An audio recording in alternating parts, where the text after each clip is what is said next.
gonna have to figure out some lighting too. Like I could get a pretty clear pic, but like not like what I want. You know, not the best. The best of the best. Hello, friends. Andy's with us tonight as well. Let's see if I can find the thing where I've used you. Hello, Space Toy. There it is.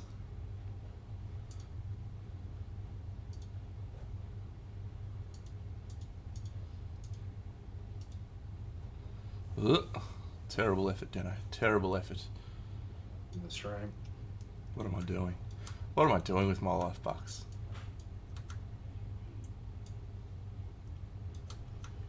Carrying. Carrying this stream, mate.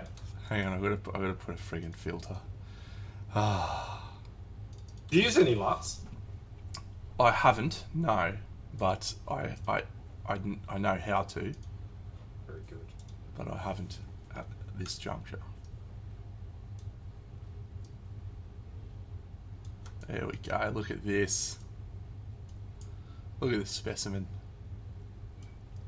Hello, hello. Lock it in.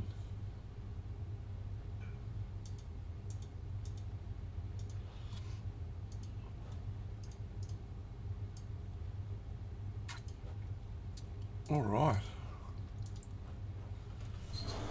Well, what an eventful day. Not Been really. a wild one. Eventful day for you, not an eventful day for me. Mate, I feel like I've just been going for a week and a half now. Running a marathon. Yeah.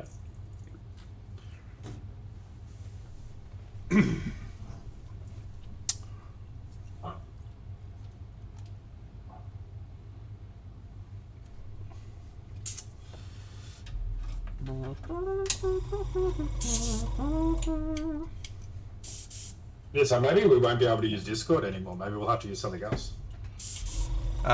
Is Discord just shitting the bed when it comes to that setup, or? Yeah, it just won't even.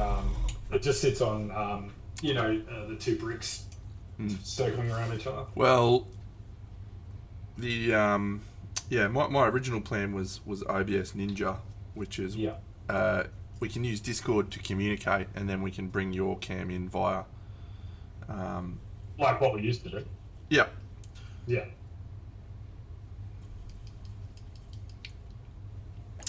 And that way you're not trying to run OBS and do two programs and that sort of stuff. So. Yeah.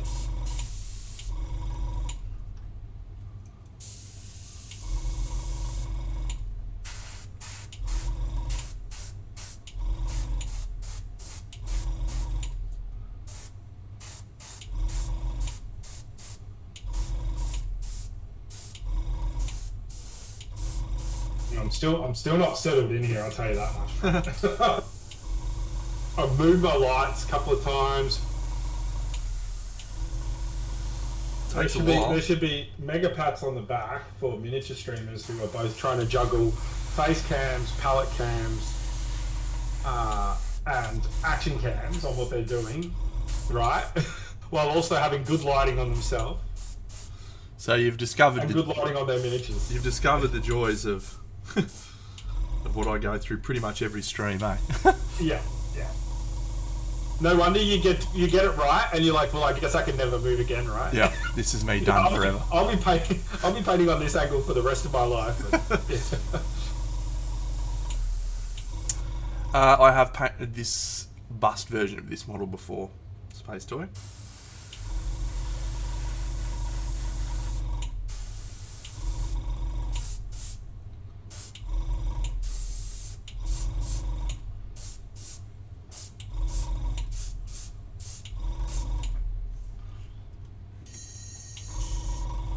Are you good to be in this room? Talk now, and let's see if I can hear you at all.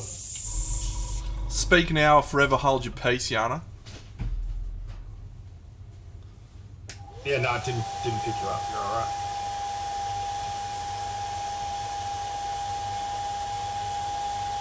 When we hit the big leagues, mate, I got Jub right next to me on her own setup. You know.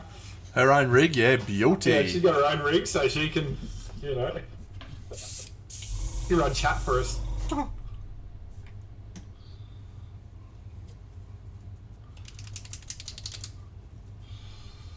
Oh, this is a nice colour. This is one of Stormy's favourite colours. It's called Orcish Dermis. It's really just a shit pink, isn't it? Yeah. Yeah, it's just a pink. Get it in your face. Get it in and around your mouth. When you need a shit pink, a shit looking pink, call Orcish Dermis. Gloomhaven, yeah, love it, mate. I've played through the whole campaign on the tabletop, and then I've also played through the digital game. I've played most of the Guildmaster scenarios, and started another campaign and finished that as well.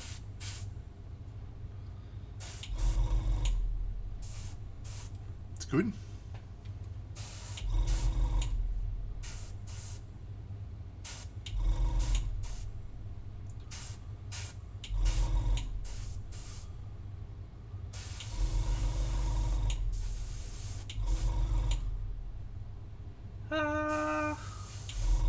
Look, it's not really a hard game to learn, but it's a hard game to be good at. I think would be my observation. I'm of course very good at it.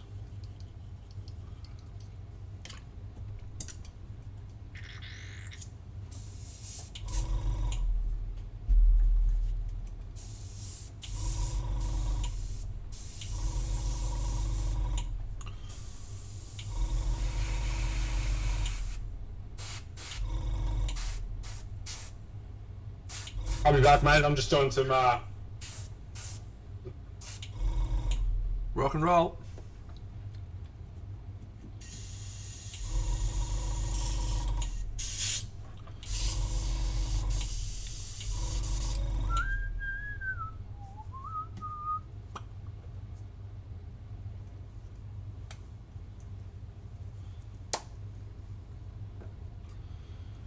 Yeah, the actual core gameplay loop of Gloomhaven is pretty simple. You have a deck of cards, and you choose 2 of those cards to play. You nominate one of those cards to be your initiative value, which is a number between 0 to 100, or 1 to 99 rather, and that determines when in the turn order you will act. The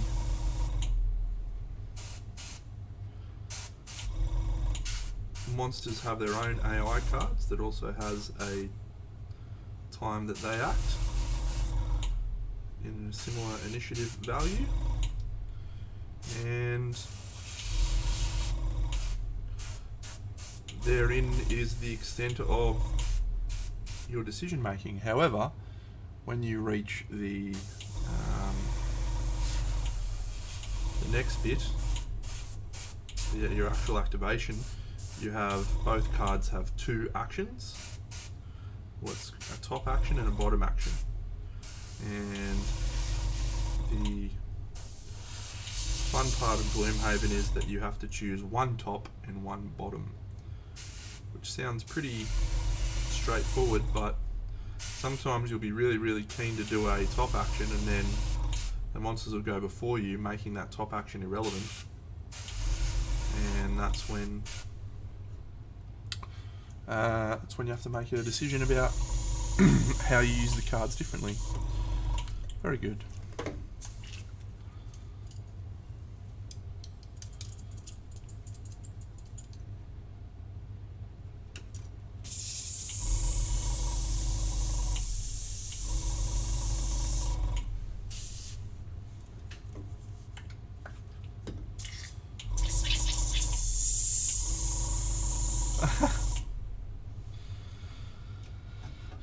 I promise you, mate, it's not that big a deal, because there is a town that is walled, and inside the town there is one gigantic entrance, which is a big doored arch. You walk in the arch, and the town square is literally right there, and that is where the castle and the venue is.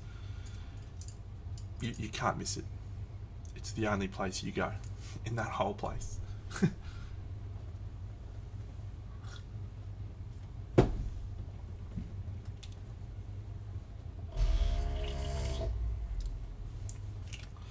Let me bring it up on Google Maps for you, mate. I'll do it right now, because I'm a top bloke.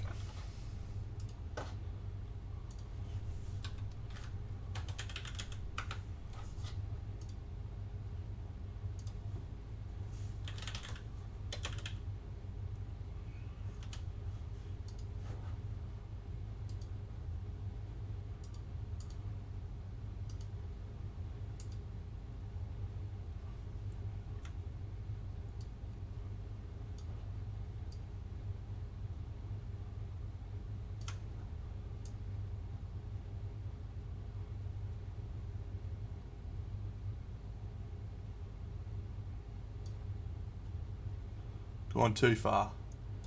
There we go. Alright. So let's zoom in. You'll be coming from this road here, which is the Strada Statale 73 N-Sensity. Actually, will you be coming from that road? Yes. Yes, you will. You may come from this road here, but either way, you will go on this big yellow road all the way around.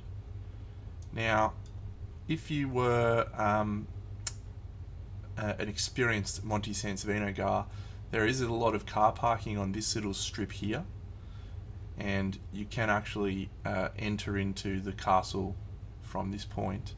But more likely, you will go all the way up here, and you'll go to the Via Giuseppe di Vittoro. There's car parks in this area, and this right here, the Porta Fiorentina, is the giant archway that lets you into Monte.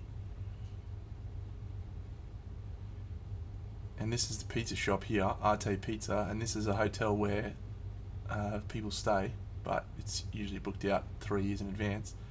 So you walk through the Porta to this section here, which is the town square, and that is it. So you have the Museo del Casero, and this is it. That's literally where it is, right there. So that's it.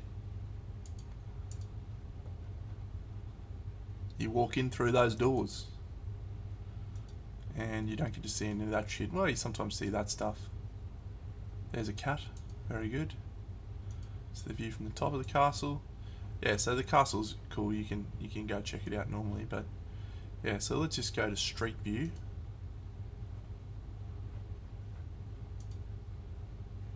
G'day, Jared. How are you, mate? Hello. Yeah, look. So is Space Toys going to Monte? Is that the plan? Yeah, he is. Great stuff. Yeah. All right. So this here is the arch. How do I go forwards? Mate, show us where you chug the mead. Yeah, I will. I will. Alright, this is... Oh, man, this is taking me back. Over here, that's the pizza place right there. Look at that. Just here. Delicious.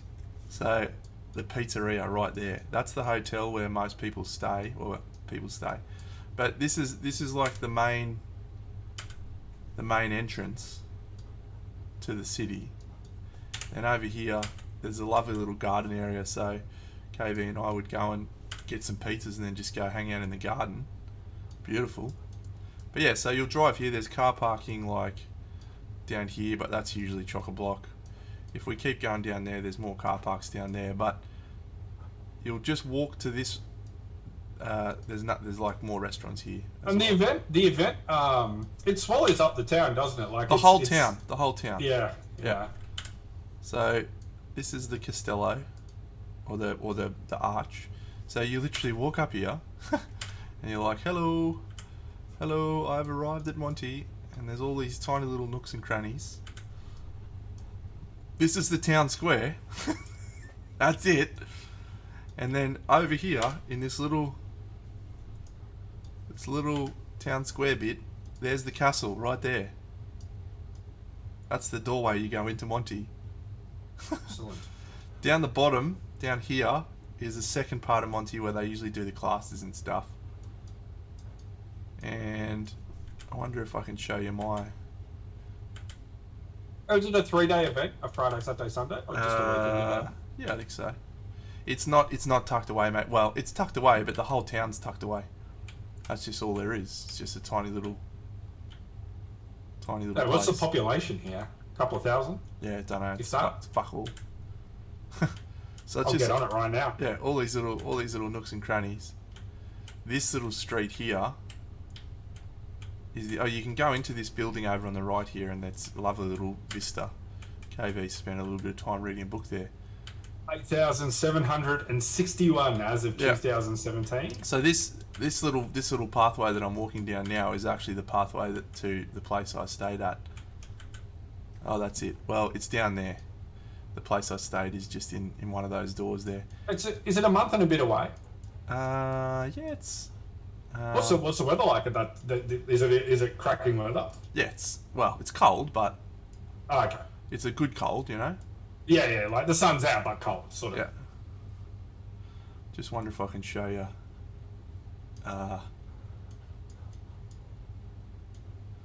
Yeah, it's a cool little town. No, Dan's moving to Italy. I wish Crip shut One up. day, mate. One day. I'd love to. It's just the whole town's just like this. It's just this crazy little place with. The whole town's walled. Rocket, look at this. We're doing a street view of Monte. Cool, bro. Where Monte. do you actually like it? I do now. Yeah, because we stayed at a cool Airbnb. Where's that really cool place that you like to visit? It's the town hall. The town in the hall. Garden in the. Oh, yeah, here's that car parking I was talking about, Space Toy. This is that car park area. That's where we parked a couple of times. Hey, and you can get into the town from. Yeah, if you just keep going that way. Yeah. Just up the top of that hill. Yeah. So just park on one of these spots right here. No, I don't care about parking. I'm showing you the garden. Oh yeah.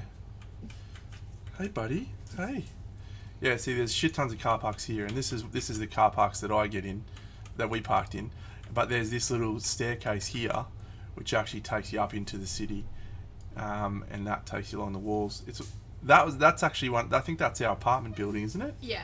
Yeah, that one there is our apartment building that we stayed in, or very close to it. Would you run it back in the same one again, Oh, yeah, or would yeah, you just go if- something It was so different? good. If we go, well, that's Yeah. where, if you and Yana and KV and I go next year, that's where we'll go, Yeah. and stay there, because it's a two-story with a bedroom in the top floor, a bedroom in the bottom floor. Both the bathrooms are redone. There's a kitchen area. There's a lounge area. It's awesome. Hey, Rocket. Nice. What do you do?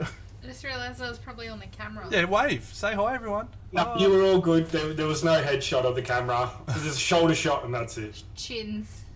No, your chin was in. Which one? Yeah, so Strong chin game. Oh, where is it? All right, let's bring up the map again, because Anyway, just go to the town hall and then just go to the back of it. And that's my favourite spot.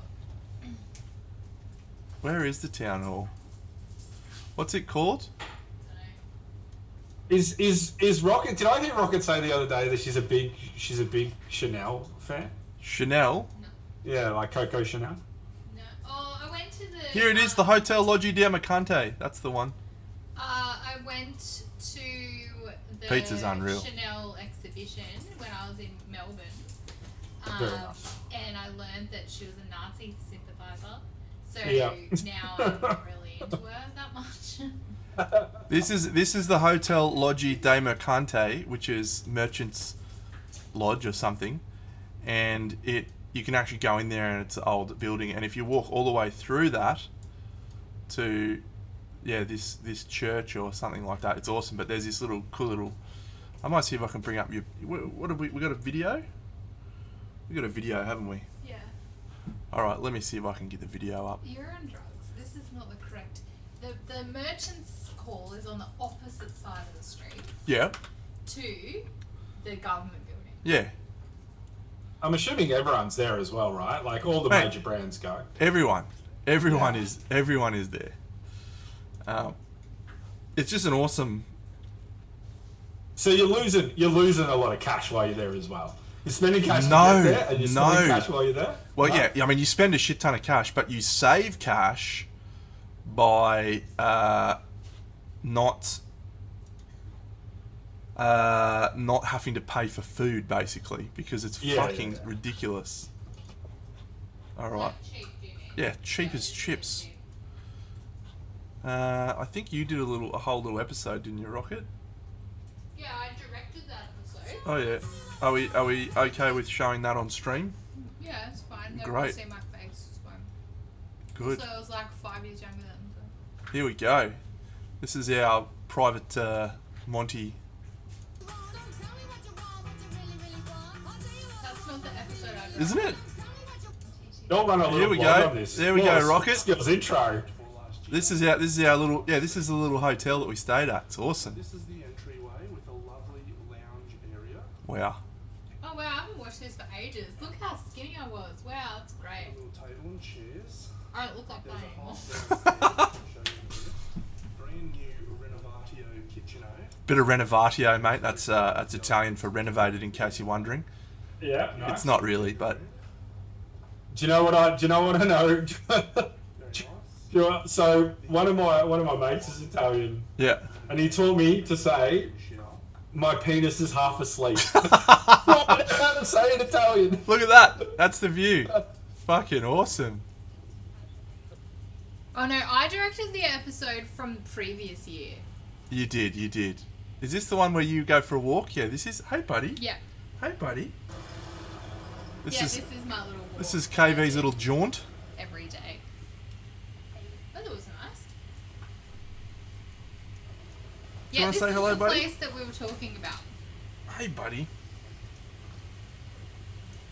That's the hotel Loggi Demo. Was it not? That's not what it is. Isn't it's it? on the opposite side of the street. Oh. I'm pretty sure this is just where all the public servants work. Yeah, a lot of gestures. There you go, buddy. I just want to show that little cool garden area. Is that it? Yeah, look at this. You can just go and hang out in this little garden area.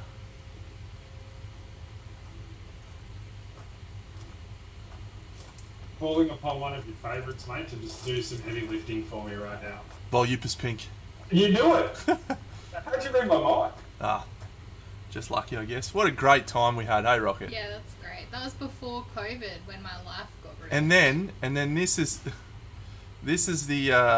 venue. So that it's in a theater, a really old theater, where they have the presentation ceremony. So it's literally old school theater. There's Francesco Farabi, and it's chock a block in there. You couldn't move in that room. It's such a great vibe. I think I win an award here. Yes, there's me up the back. Big Deno. What did I get there? Was that silver? No, that might be bronze. That might be bronze for Fantasy Master. Oh yeah, it's cramped as. Who's in there with me? In there with you. There's a few notables. That one might have been this. That might have been historical actually. I had a silver in historical. And then we also got one. There's me with Ben Comets, Conrad Minot, Jakob Nielsen, Richard Sharp. Yeah. Ben Comets. Me and Ben Comets just besties. What's Yakin painting these days? Not just sure. painting a lot of like historical stuff, or Not sure. what There was you he go. painting there? So that was fantasy, right? Yeah, some fantasy thing. I don't know. That's great. I'm gonna go watch that. All right, you go watch that, bro. Go watch some of the trip. All right, I won't use that actually. I'll do a bit of brush. So there you go, mate. It's really hard to get lost because there's nowhere to go. There's nowhere in the town to go. It feels like you could explore the town in a day. You can explore the town in an hour. Yeah. It's just there's nothing to see. There's an aqueduct. I think the aqueduct is the highlight of the town. Hey, Rocket. Yeah, it's pretty sick. It's just an aqueduct. Oh, the stray cats. There's stray cats everywhere. That's good too. Pizza. Yeah, there's stray cats everywhere in Monte San Savino. It is You rich and can't sharp. pack Yeah. the bag with cats. Yeah, I petted all the cats, mate. Yeah.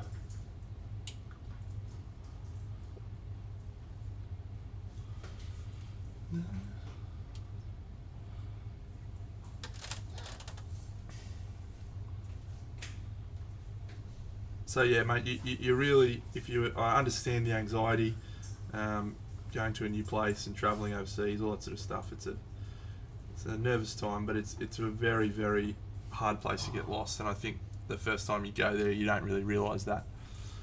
It stressed me out a lot that it's not on like a very good train connection though. So Yep. I totally get that as well. I mean, but we were super nervous the first time we went, hey bro.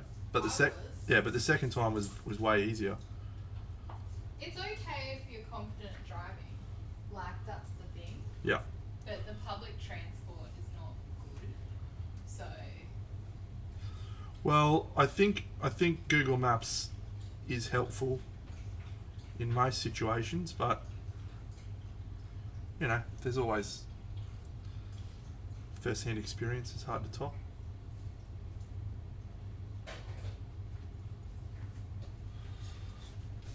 What advice would you like on the Uther bust, Jared? Advice for Uther. Talk to me. Yeah, what do you want? What do you want to know? Both of us have painted it now. Yep. My first piece of advice is it's one of the best busts I've painted. Just to paint. So get it done. Mostly around the non-metal metallic. Well, my friend, that's pretty much the whole piece. Yep. There is a cloak and a head, and that's the only thing that's not non-metal metallic. Hey Rocket. hey.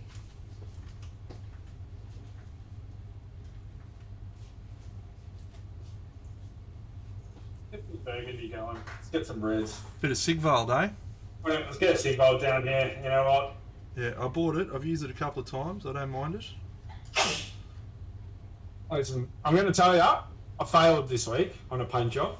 Did you? Failed. I think I put it in the chat yesterday. I think I stopped in for a little bit, didn't I? I said I was painting. I think no, maybe I didn't. No, I did. Yeah, I think I was saying on Sunday. I was saying I was painting a white orc a go, and was feeling your pain on painting the very pale, translucent, sort of pinkish skin. You did, It's yeah. so hard. Yep. So I'm going to throw a photo in for you to have a look at. I've reset this almost back to start again.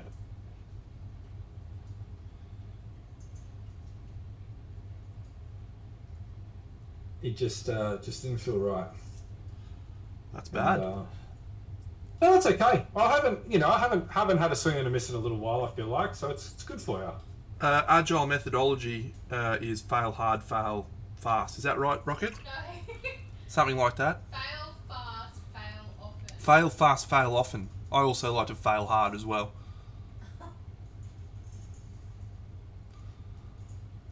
So yeah, So get in. I'll give you two photos that I did. One that one like before, one after, and then I decided to fully reset and start again after it.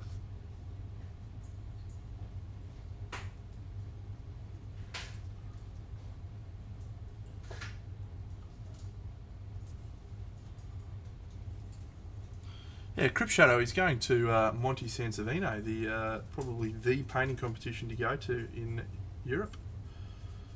It's a wonderful, wonderful time. It's my trip, my holy pilgrimage that I went to 2 years in a row. Had a pretty amazing time. And we got to have a holiday as well. Rocket and I went all over Europe. Spent like 5 weeks travelling around, gallivanting around Europe.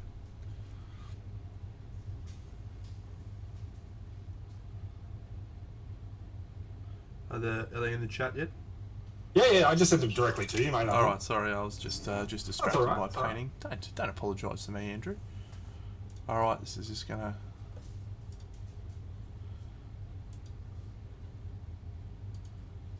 This orc. Yeah, okay. This orc is a challenging orc. I'm just going to start with that. And what's challenging about it is that Arno took the best idea. Oh, what about? And there are no left after that. Didn't Dave have a good idea as well? Dave, I think Dave was going to paint this one, but I'm not sure he did. Yeah, no, didn't Dave do the? Or was that Arno that did looking through the hole? Arno did looking through Right. the hole. And then I think there's only like one or two other people that have painted it. I thought DC did a version of this. So you can see, right? It's just poop. It's not good. Is that the bad one? Is it? Yeah, that's the one that decided, like, that's to where I got and was like, this is bad. This is not good. Tip top. Welcome, Queenslander indeed. Look, it's not my favourite thing you've painted, but I think it's mostly because you have overdone the crinkles, maybe? I don't know. It's weird. I don't mind the colours. So, I think I came from a really cool place to then a very pink place, and I think it just doesn't... Yeah, balancing the temperatures is hard, isn't it? Between the pink, cold pink, and purple. So what I did was I decided to reset, and I think I actually used Orcish Dermis mixed with a little brown rose, actually, to start from there as a base colour and work my way up. So basically, like, scaling back now, right? So we're trying to be real elaborate, we're trying to be real, you know, high end, but I think we just need to scale it back a little bit, pull a lot of those colours out, leave them for later, introduce them later. Yeah. And just get a good, fundamentally sound core colour going. Yep. But this piece is probably going to just play as a bit of a stuff around because I've got mean tweets on the desk as well. Oh, so. Mean Tweets is a great piece. Yeah, so I've got mean tweets on the desk, and I enjoyed painting Targa, and I think I want to explore a little more 75 before I go back to a bust. I did want to paint an orc in October, so hopefully we get it done. But, you know, we'll just feel it out. Look, it's no secret that I think we choose our models pretty carefully, and I think this orc is an Aurora Boreas. What is it? Ouroboros sculpt, and it reminds me a little bit of a Pedro Fernando sculpt. What do you think? I have never had the urge to paint that model. Yeah. So I picked this up because Juddo just had it. I didn't really like search it out. It was on when he came down to Melbourne. It was on the table, and I thought, you know what, let's give it a bit of a go, right? Like, it was a good price. I thought maybe I could do something fun with that. I haven't done anything academic all year, so. And then so it came around, I thought, all right, split out. But yeah, what do you think about that statement before, though, man? Do you see the Pedro Fernando in it? I do. Yeah. I do. Hey, buddy.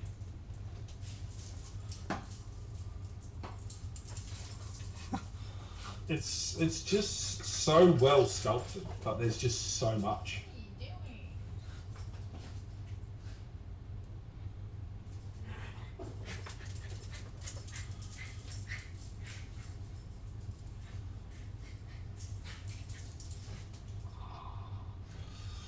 Oh, happy day. Oh, it's wonderful time. Wonderful time. Yeah, you painted a fair bit of the vampires of late. Yep, I've got a stability to go and a shit ton of work on the base, and then the touch-ups piece, which is going to take quite a while. So yeah, but yeah, we're making, you know, headway.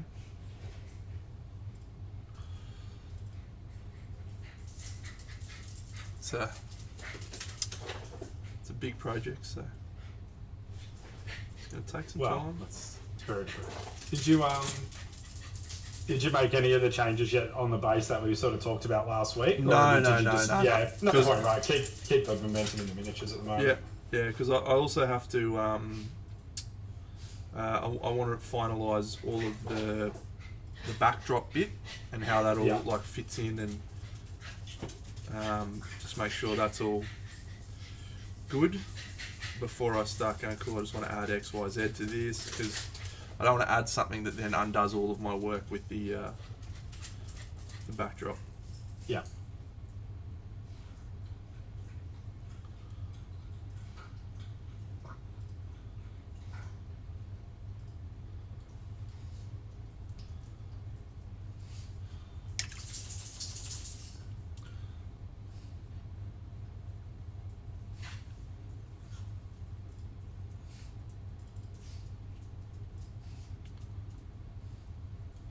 Looks like we're going to be doing a little bit of sheer cloth painting tonight, friends. That'll be fun. Don't know that I've done an awful lot of sheer cloth demonstrations on here, have I? In fact, I don't know if I've done any actually.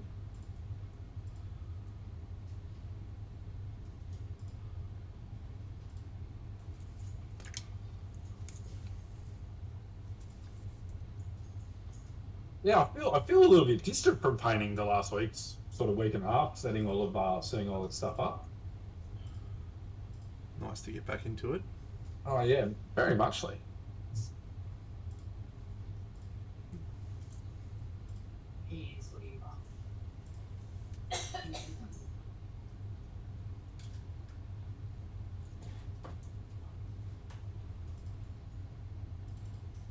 So you're not convinced on the new office yet, are you, Bucks? My new space? Yeah. Not yet, mate. No, it's going to take a little bit.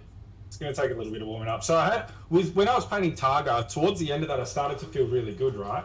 Yeah. And then I decided to, buy a whole new computer, buy all of these riggings, do all of this stuff to join the streaming party. And just the sheer amount of things like pointing out at you, and I feel like the desk has been built to consume me, There's arms going everywhere now and stuff, so it's a bit weird. But probably the overall weird feeling is the lighting, right? Like, I think it's going to take a little while to get the lights into a spot that I feel really comfortable with. Just a lot of trial and error, mate. Just keep chipping away at where you have stuff placed. And I'll tell you, I don't feel disheartened in any. I just feel like I'm sort of challenged and growing. Yeah, it was a fun little time for me, learning how to set up the stream, and then doing cool stuff. And obviously I've used my knowledge just then set up my board game stream as well, which has been awesome. Yeah. And yeah. What did you use for your rigging for your board game stuff? Did you use Elgato stuff as well, like multi-mounts? Is that what it was in the end? So I have a couple of multi-mounts from Elgato. But I also have other sort of camera mounts that I picked up from Amazon, what have you. The one for the board game that I really think was essential is a top-down mount that actually hangs directly above the table. Yeah. And in a perfect world, when we move into a bigger house, I'll have a whole room set up dedicated for it. Hey, Rocket. Yeah. When we move into a bigger house. If we move into a bigger house. Oh, look out. Apparently we're not moving into a bigger house anymore. I might be, by myself. Fair enough.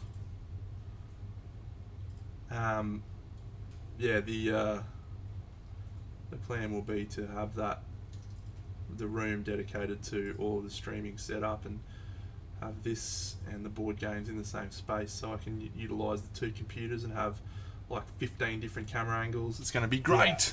Yeah. Well, I figured now we've got an additional Lumix to bring up to additional G85 to come up with us, right? Yeah. And a mounting arm for Crimson. How good's the quality on that camera, by the way?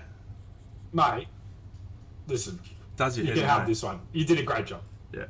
So for those at home, I've been setting up. Obviously, we're talking about. I've been setting up a streaming space at home.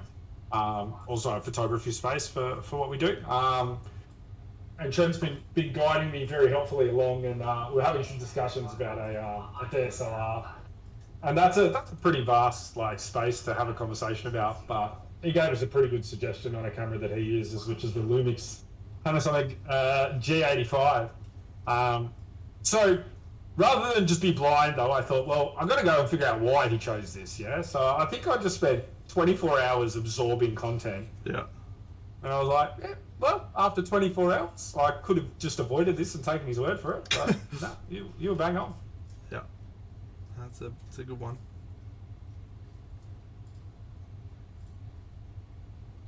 Yeah, it doesn't.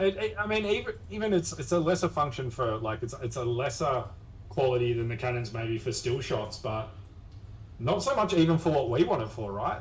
Even for still shots, it's actually pretty good. Yeah, well, I mean, I've used it for still shots and had photos come out that I think were better than better than the Nikon that I have. So yeah, it's multi-purpose and good for shooting. Yeah, real good for shooting. And they're pretty user-friendly too. Yeah.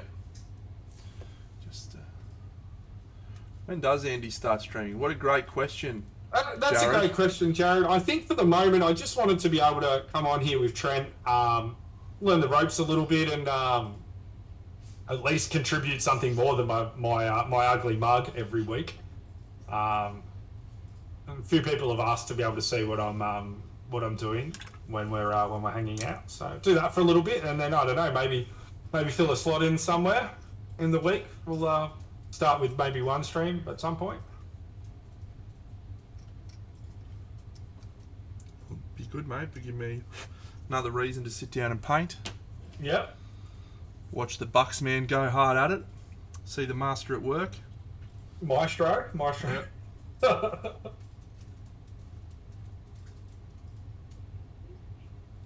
think you would look at some of my processes and be like, this guy, how?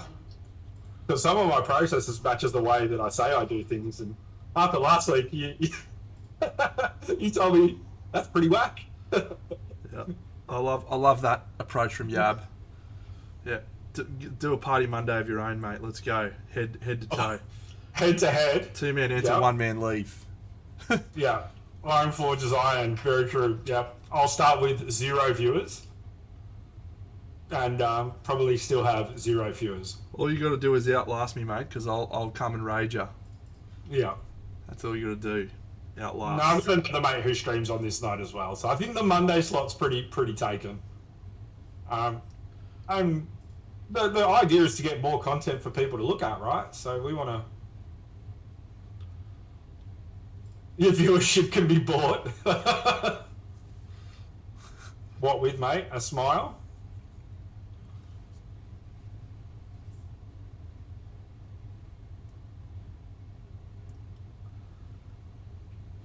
Tomorrow,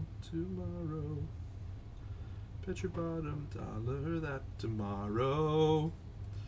Alright friends, for those playing along at home who want to know the secrets to painting transparent fabric, I'm about to unveil them right now for you. Oh, it's going to be mind-blowing. Well, it isn't going to be that mind-blowing because the process that I use, which may be the incorrect process, but I'm sure it works, is basically a reversal of the way that you normally highlight.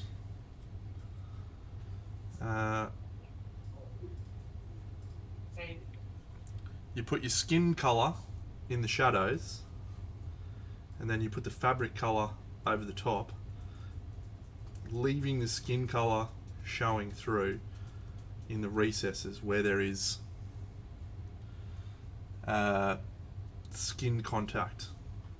So let's have a look at an example. So here we have a lot of folds of cloth on this arm. So those folds of cloth will not be sheer and see-through. So those will be mostly the colour of the dress or whatever it is, the fabric. However, over here on the breasticles, where the skin is quite tightly packed, the only areas that we're really going to do a highlight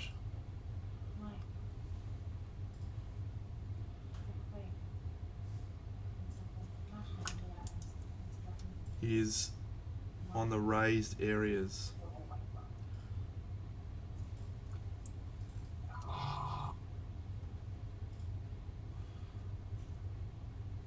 So what I'm going to do after I've done most of this highlighting and so forth is actually go in and use a bit of airbrush, which I'm sure will shock many of you to know. We'll homogenise it all together, and then we'll do a little bit of highlighting, and we'll be pretty much done. Bobby dazzled. So just basically look at the areas where the model has the surface pressed tight against the skin, and you keep those colours basically the same as the skin tone. Where the folds of the cloth bunch up, that's where you raise your highlights.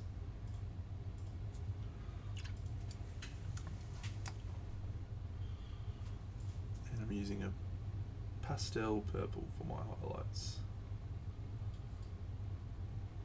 Pastel violet.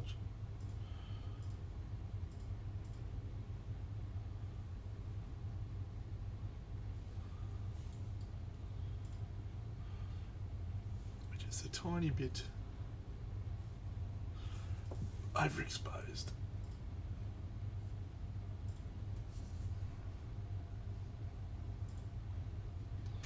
TJ Cleans rating with a party of 6. Welcome.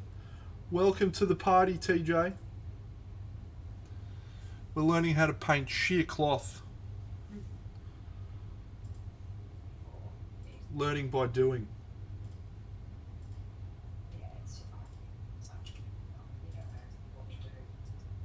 What were you painting tonight, TJ? Or doing tonight, I should say. Maybe you weren't painting. Maybe you were playing some games. Maybe you were professionally juggling. I don't know. Kind of hope you were professionally juggling. You're a bit of fan of these sorts of things, right? Juggling, bit of magic. Yeah, I love that shit. Animal drawings, yes. That's super cool.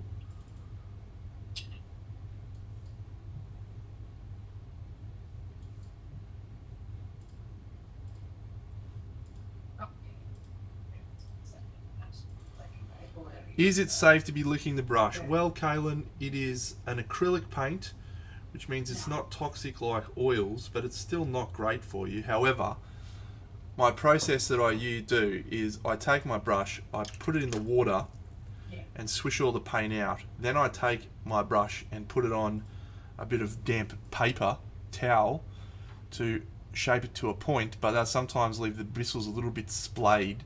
So I put it in my mouth and use my lips to press it together. I'm not like sucking on the bristles. I'm just... It's such a micro amount that gets in your mouth that it's not, not too much of a problem. Even if it were a toxic, very, very toxic paint, I doubt there would be enough going into my mouth to cause any problems whatsoever. But it's a wonderful observation that you make. For those playing along at home, don't do that if you are using oil paints.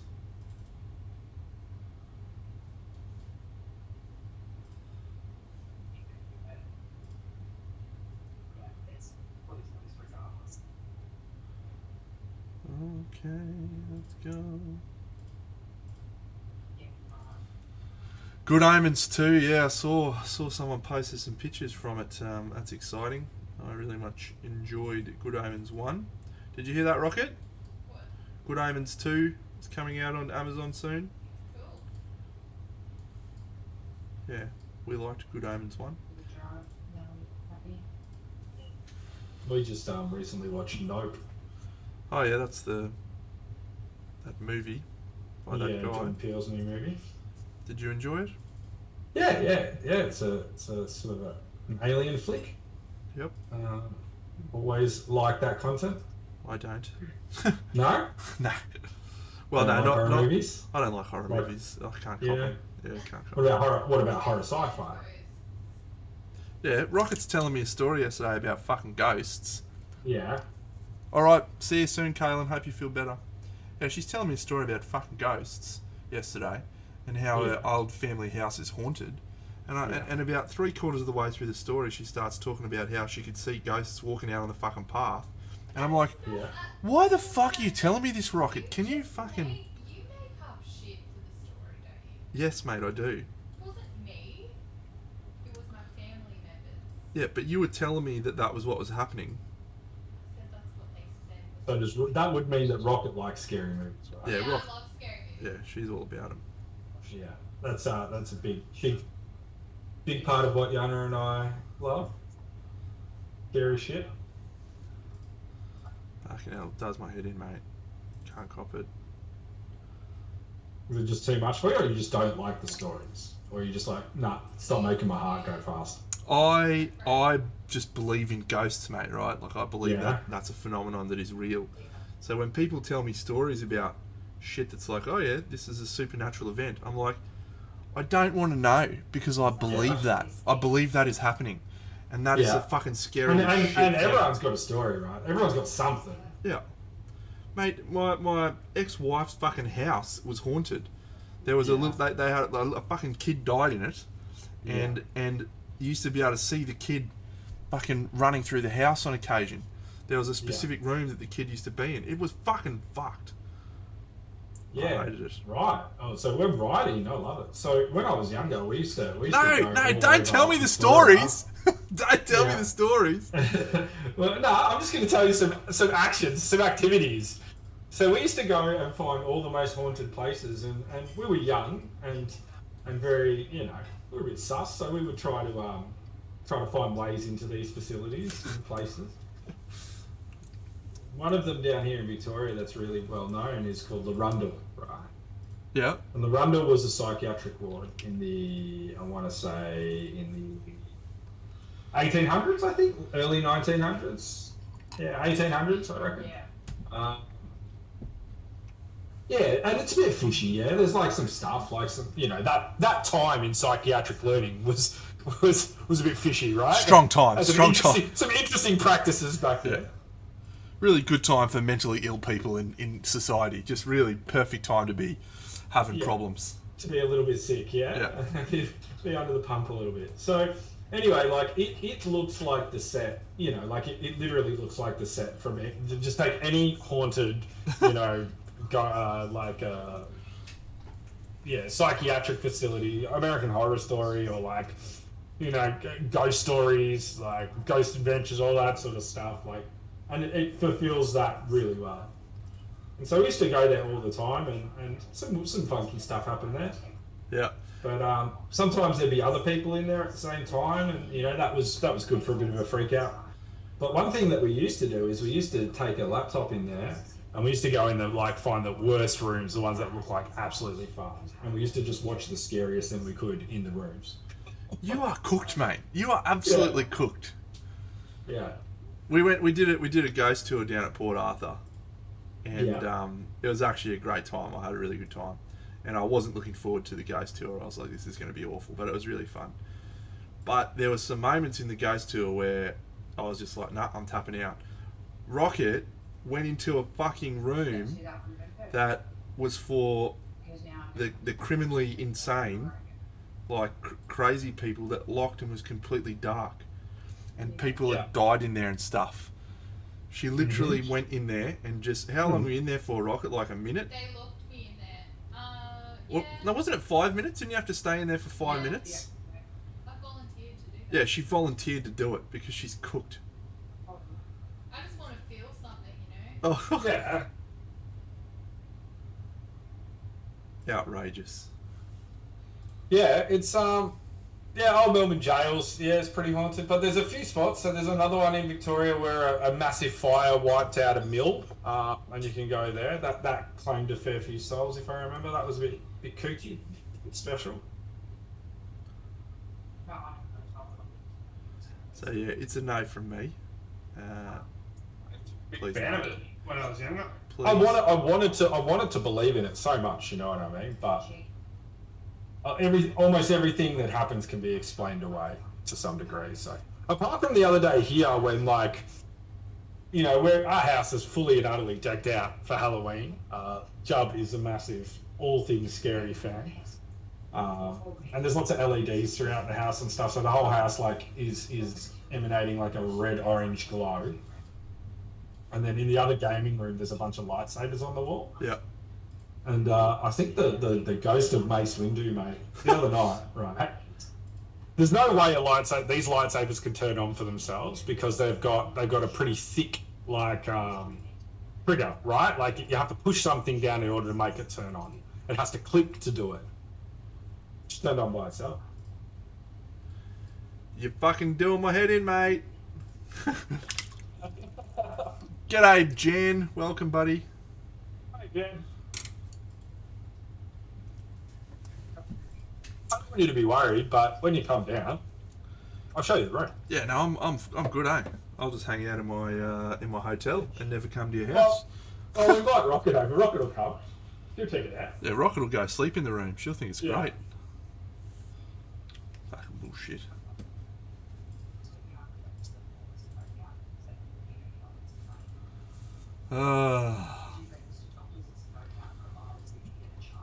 You're taking a razor saw. Sort of Papa Jumbo. Yuck.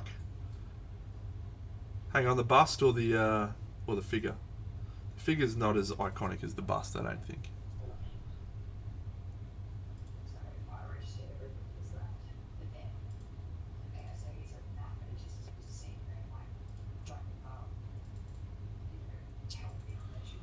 Oof, that's you got some balls on you, mate. What are you doing? Are you just cutting it to put it on a plinth or something, or?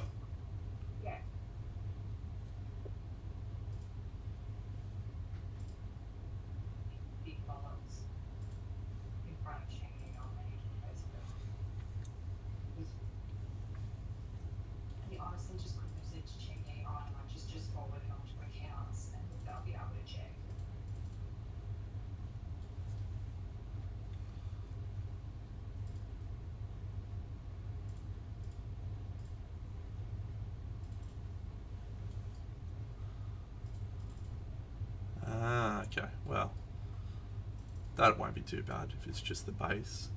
The way you were talking, mate, I thought you were performing open heart surgery, much like I did on this fucking model.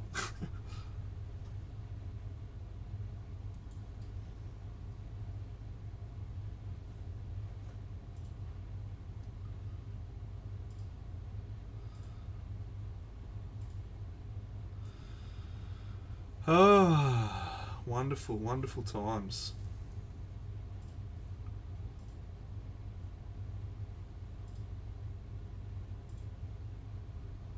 Hey, has Jimbo finished that fucking website yet, or what?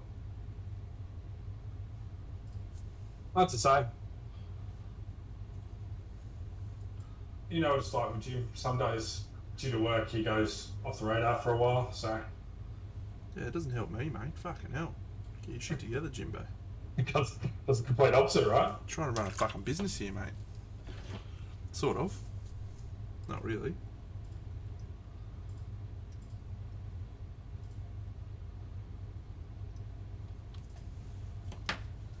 Oh.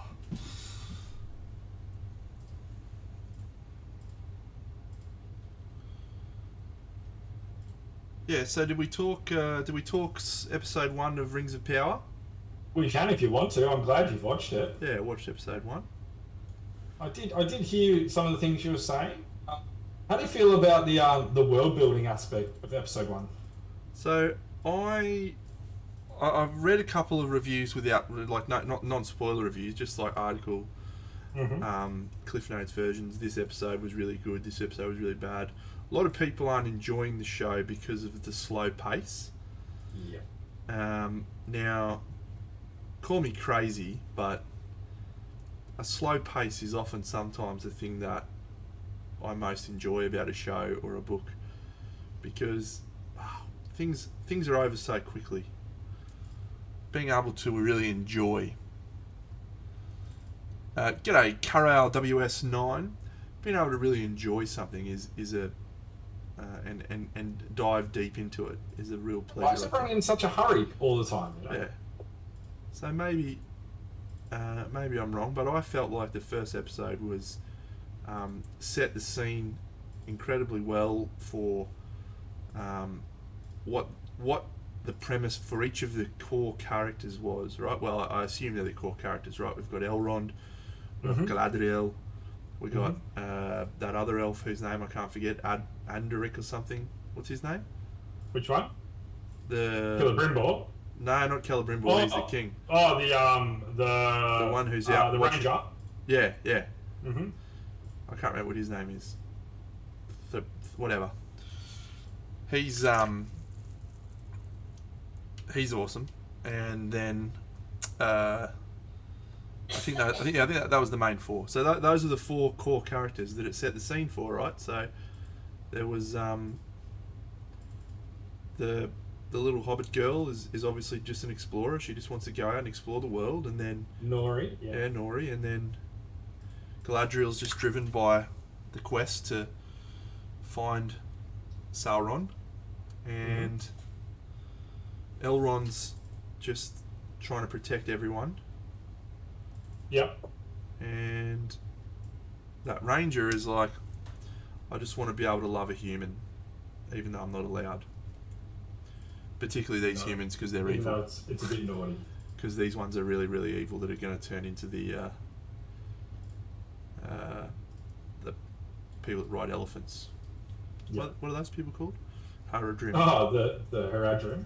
Yeah, that's where that is. I think Far Harad is where that scene is set. The Southlands. Yeah, isn't it? No. You sure? Positive. I don't believe you. You don't look like a guy who knows what he's talking about. You know, Elrond came on screen, and I was like, "That's Jon Snow from the Game of Thrones prequel season when he was at the Tower of Joy." Yeah. You mean Ned? Yeah. Not Jon Snow. Yeah, Ned. Yeah. So it was straight away. Yeah. No, now it ends. Did you like the choice? Yeah. Yeah. No, I've enjoyed everything. I like the actor they picked for Galadriel. I mean, I'm ambivalent towards Nori because I just don't give a shit about hobbits, really. But Yeah, you're not a fan of small folk, are you? You don't like gnomes either. fucking gnomes are the worst, mate. Gnomes are the absolute worst invention in fucking fantasy tropes. The worst. But stretch their noses out a little more, stretch their ears out a little bit more, paint and green, goblin, love it. Love it. Love a goblin.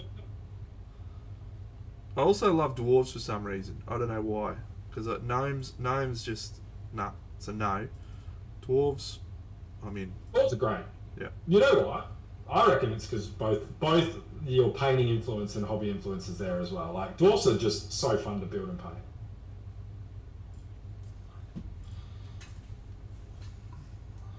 Is he? There you go.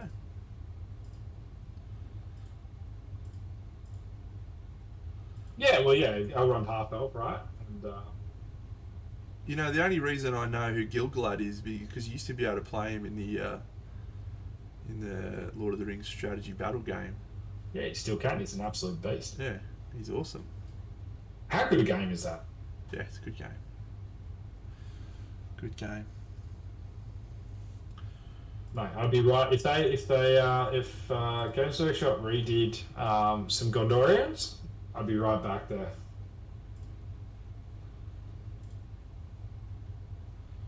Some of the character series that they do is really nice. Really good for like just a standalone single figure if you want to paint something in the smaller scale. Have you noticed a few people are on it right now? I think Aroba's just did a Rohirrim. I think Andy Wardle's doing the new Elrond model. Yeah.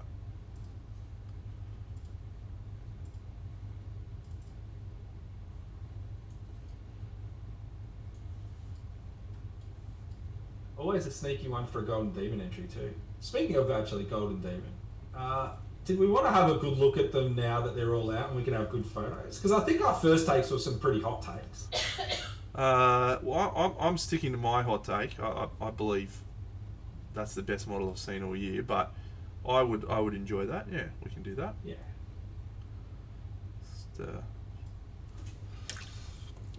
let me put a little bit of light sea grey onto my palette and have a bit of a play with that. And then maybe a little bit of the old off-white.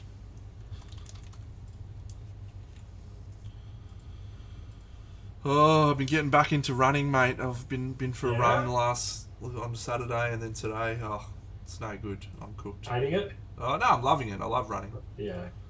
Been a runner basically my whole life, but I fucking... Gets One harder of the older you those get. one of those exercises, man, or actions that you either love or you just don't, I think. I don't think there's much in between on it, right? You never hear someone who's like, yeah, I'm okay on running. Yeah, I could run. I could take it or leave it. No. Yeah. It's just not something you hear much, is it? You're like, oh, I'm going for a run. You're like, oh, yeah, I'll come. Yeah. Oh, do you run? No. Yeah, Rocket's not a big fan of the running. She's like, why do you always run? It's so bad for you. It's really bad for your joints, man. It's really bad for your joints, man. Well, particularly because you're a very tall fellow, so it's probably pretty rough on your knees, right? Well, the funny thing is, it's not my knee. I don't really have any problems with my knees. Rocket's going to laugh at me here because I do have a problem with my knee, but it's not because of the running. It's because I used to step off my left leg like an absolute beast when I was a touch footballer. And people used to they'd just grasp at thin air. But the problem was every now and then I'd do it with such absolute alacrity that it would hyperextend my knee.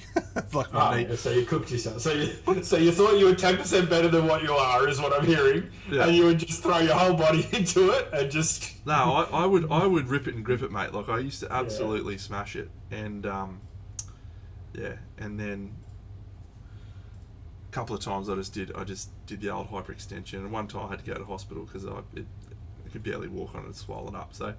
No, it's not pleasant, is it? Every now and then, when we're just walking, and usually when I've been walking for a long time, my knee will just like give way for a half second on my left knee. So I'll just be walking, and then I'll have all my weight on my left knee, and I'll just lose it, and I'll be like, whoa, and like nearly fall over backwards. And every time it happens, Rocket's just looking at me like I am some sort of diseased leper. Quite an individual. Yeah. So did you do all the right things before sport? Like, did you stretch and all of that sort of stuff? Like, were you diligent, or were you just like? No. Yeah. No. See, I wish I had stretched and done all the right things, especially like toward the back end of 20s, early 30s, playing basketball, and I feel you on cooking yourself in a few different ways. So Jared, I had a lot of problems running on concrete, but then I got better shoes, and all of a sudden all my problems went away. So I've never had anyone tell me that you can't run on concrete. Excuse me?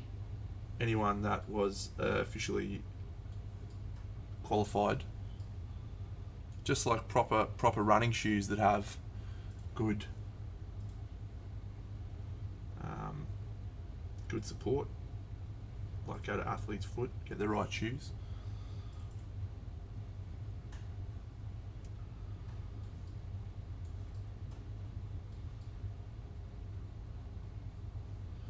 Alright, we're going to do a cheeky bit of airbrushing now, I think.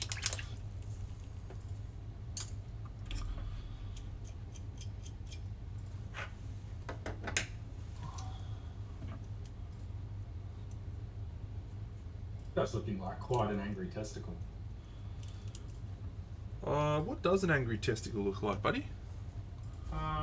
Well, this orc, pal. Alright, I'll have to take your word for it. I haven't seen a lot of angry testicles in my time, so... Well, if you picture an angry face on a testicle, like, pretty much this guy. Alright. Bit of scarlet red. Bit of E. scarletta. Rojo E. scarlata. Very good. Just a tiny swish of that. And a tiny swish of this orcish dermis into the old bad boy. Yeah, mate, that's probably a bigger issue than that. Because I think I'm like 125 to 130 keggers now, and when I went running the last couple of days, it has been absolutely fine. My whole body's been fine. What's getting me is my muscles are sore because I haven't done it in a long time.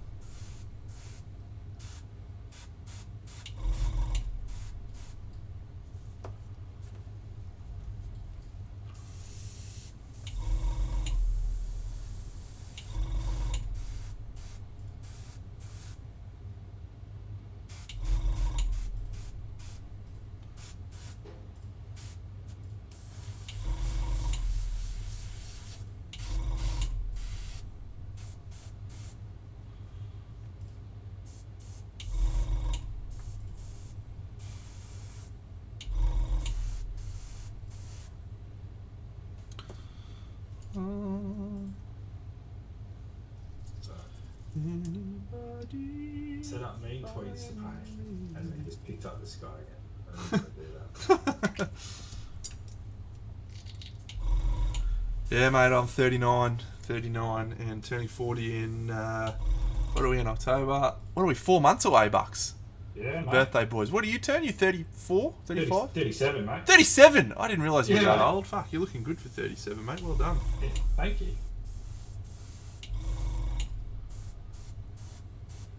I hope when I turn 37 I'll look as good as you. 47. Yeah, or that.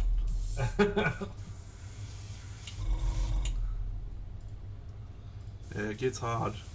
Oh, mate, I tell you, I could have looked to myself in the mirror and I was like, my God, my beard is making its way to Gandalf the White quickly. And I'm like, I'm all right with... So my old man was like pure snow by like 42, 43. Yeah. But grows a good beard and, you know, could grow his hair, so had a good look. So I'm hoping I can get to that as well. But I don't want it to be transitional, mate. I want to keep it, like, dye it in for as long as I can, you know what I mean? Yeah. Until it's all done, and then one day you're going to see me and it's going to be like, boom, White. white. Forward to Balrog, came back. Yeah. You've gone from Andy the Brown, Radagast Yeah. the Brown, to Andy Yeah. the White. Yeah. Great Lord of the Rings references there, friends. You know, Radagast. It'll have to be after some great achievement in miniature painting as well, right? Yeah. Like if I ever do well at like a Monte or something like that. If I ever slay the demon.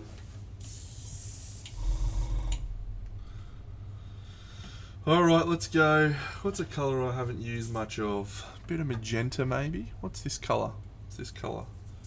Ink What do you Tense reckon- What do you Oxide. reckon the colour is of this year, right? Magenta like had a big influence over the last couple of years. It was a popular colour in a lot of things.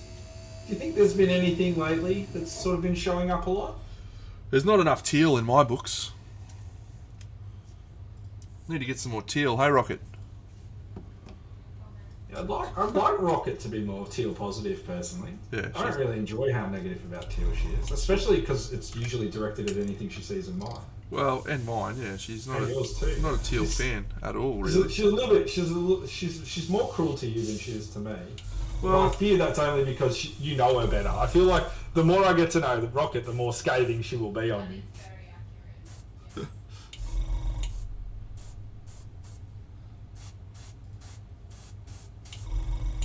What does she think about that?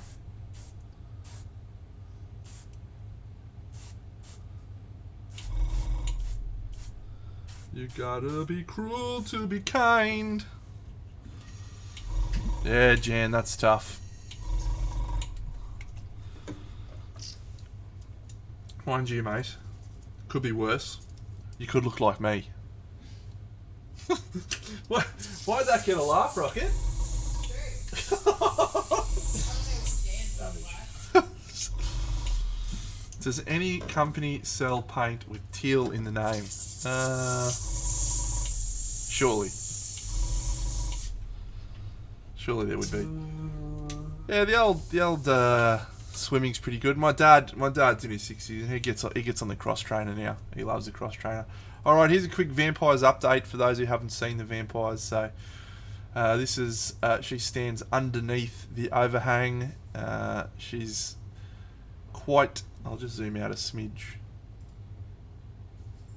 Quite aggressively cold, with some cold lights from this front viewing angle. It's just sort of the viewing angle, but then as you turn to the side, you see the green, which is appearing on some things. So that's pretty good. Happy with that so far.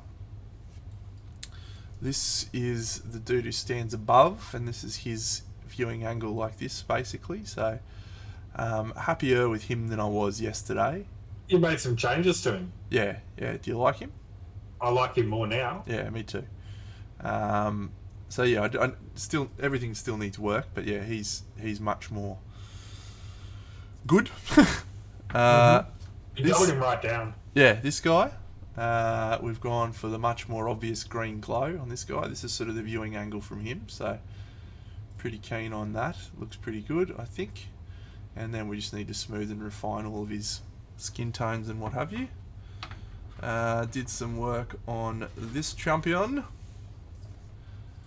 And I'm pretty happy with his robes and stuff now. So yeah, we're making some progress on him. I particularly like the colours of his skin, and yeah, I think he's starting to come together, which is good.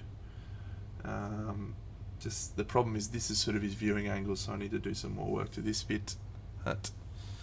And then this is Draco. And yeah, I've done a good job on the red there. The red's pretty baller, really. This is the best one you've painted. Is it? I love the red. Yeah, it's the best. Hmm. This is actually probably for me one of my favourite things you've done since Rahel. Yeah, cool. Well, I'm glad you like it. So we've obviously done Kane and we've done the other vampires and the base. So the only model after I've finished painting Amitriel is this. So that is the extent of the models thus far. Once I've got all the models done, or at least to a point, we'll then put everything together, assess how they all look next to each other and around each other and stuff, and then we can decide if we need to make any sweeping changes to lighting or whatever it needs.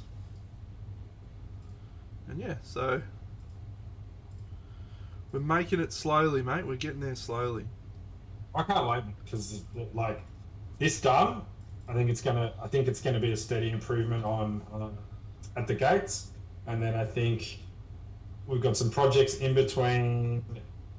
Like you've got some projects you can probably go into. I've got some stuff to get ready for CB, and then I'm seeing us just getting closer and closer to Orcs of the Pirate. What is it? What are we calling them? The Pirates of the Jade Sea. Pirates of the Jade Sea. Kane did come with 3 vampires, but I've only used 2. The third one's on the ground in front of him, and it just blocked my my view of what is essentially the main story, which is this model. And the dude with the heart, with the beating heart. So just sort of pulled focus away from those pieces. So got rid of it.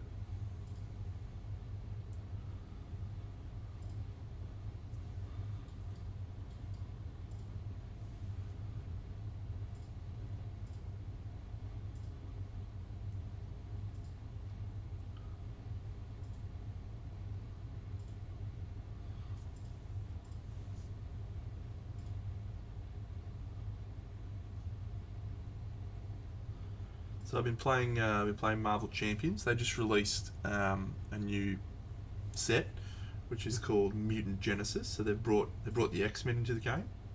Nice. Who's your favourite X-Men? Oh, that's a great question. I love the X-Men. Yeah. Look, it got a little bit overdone for a while back there, but I do love the X-Men. So probably as a kid, my favourite X-Men was Gambit. Gambit is my favourite as well. Yeah.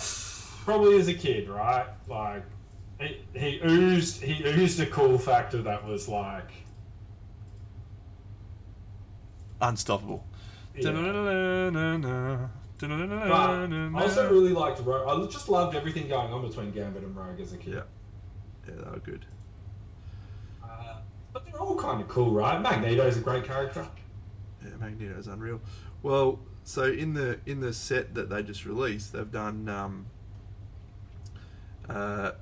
Colossus and Shadowcat were the 2 heroes in the core box, and everyone's like fine, but they're both like shit characters. But then the next 2 that they released were obviously Cyclops and Phoenix. Great. And then they've done Wolverine and Storm, and then after that is Gambit and Rogue. And they didn't do Wolverine. Oh, they're doing just good guys, right? They didn't do Wolverine and Sabretooth. Well, the way the game works is you get a pack, and that pack has both your hero and what's called your Nemesis minion. And so your Nemesis is like, obviously it's Sabretooth for Wolverine. It might actually be Lady Deathstrike for Wolverine, but I don't know. But yeah, and so at certain points in the game, that nemesis can pop out and fight you, which is pretty cool. So yeah, it's so cool. But I'm like right back into X-Men. Yeah, making me want to watch the original. Did you enjoy painting the Marvel chibis? Yeah, the Marvel chibis were great.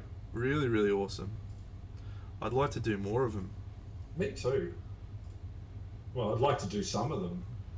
I have for a little while now. I thought about picking up the core box set, but I think the core box set's probably had a few of the most painted ones. I'd like to do something a little bit, a little bit different. The core box has also got some of the best characters, though. So that is true.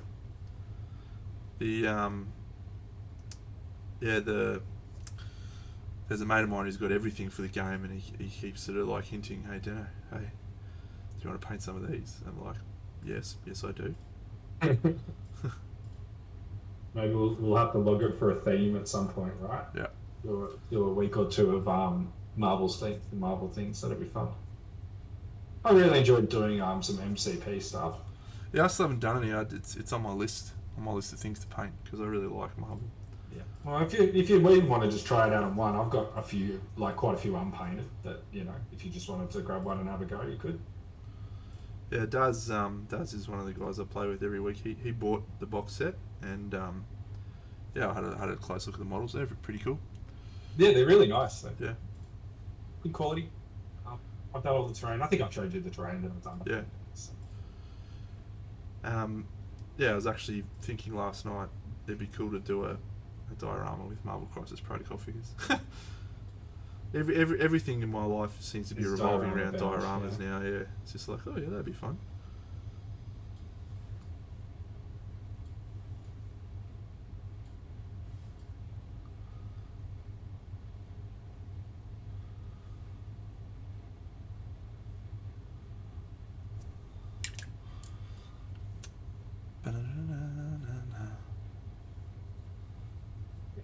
Yeah, I think my list for the smaller scale stuff is something KDM. Maybe we could do a swap because you've still got some KDM stuff. KDM stuff that you're not necessarily like. Yeah, I got heaps. I'd send you away. I'm getting urges to play another Kingdom Death campaign at the moment. Actually, I liked how you did all the intros and stuff the last time when you recorded it all. I thought that was cool. Yeah.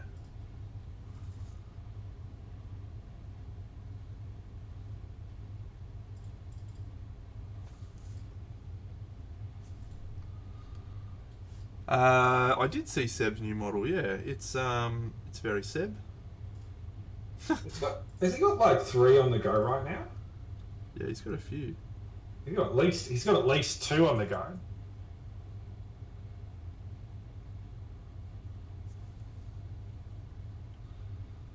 Mate, I gave him mad props when he started sharing around some of his stuff from the early 2000s. Yeah. Get in there, you legend. Yeah. Yeah, remember me, guys? Remember back when I was one of the greatest painters in the world? I'm still here. Yeah. I'm still here. I hit him with 2 words, mate. Iconic piece. Yeah. The champ is here. The champ is here. He's the greatest. I am the greatest. My lamp just ran out of light. Yeah, is it just 2 that he's working on, JC, or is it multiples? He's got, multiples, idiot. Is it 3? I thought it was 3.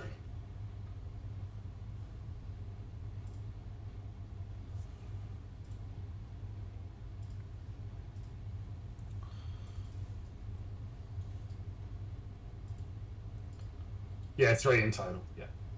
And have you guys got a meetup coming up very soon, or did you just have one?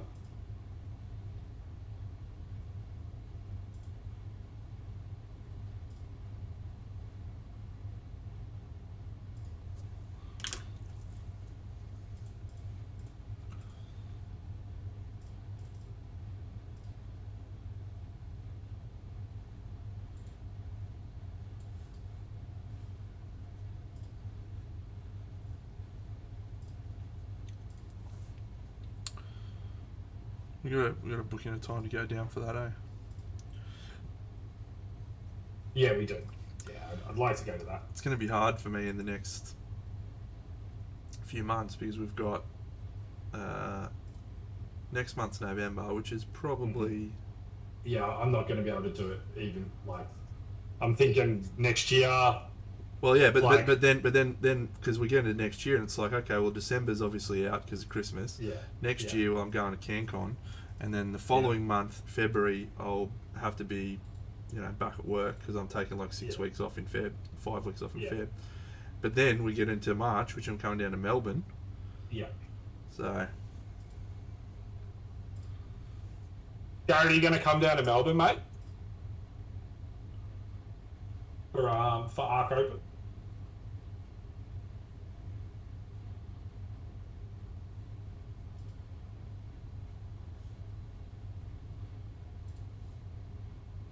Yeah, I reckon so. Love it, mate. We've got to rally our troops, get them there. Rally the troops. Help build a bit of a vibe for it.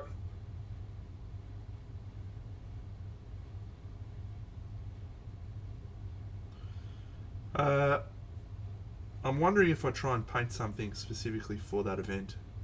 I think you should. I think you knew the answer from me on that one. Yeah. I also think you should try and do something in the small scale too. Yeah, well, I've got that Abaddon sitting there, so I might do that. But it's not just 40k that event. It's anything. So anything. I could do a Marvel Crisis Protocol. I could do a War Machine Infinity. figure. You can do Chibis. Yeah, War Machine. Speaking of War Machine, my mates Whaley and Moopsy just played in the War Machine Team Championships on the weekend. Did they? Are they still playing, are they? Yeah, they're still playing. I think Whaley's about to hang up the boots now, and Moopsy's probably not far off. But yeah, the Moopsy wanted to win a WTC. Yeah. So he went over this year, and they succeeded. They won.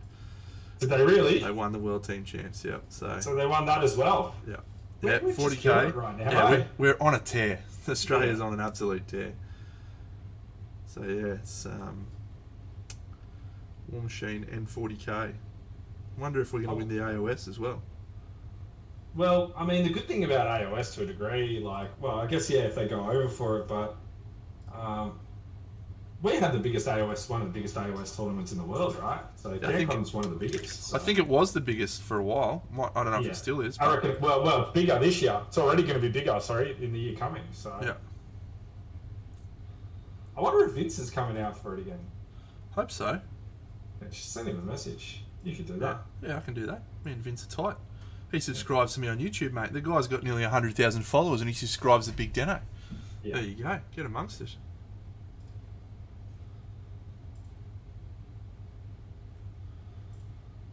Tell you what, I love painting female skin when it just comes together. It just when works. It's gliding. Yeah. When you can just make it look good without fucking around, it's just a wonderful experience. It's not always like that. No.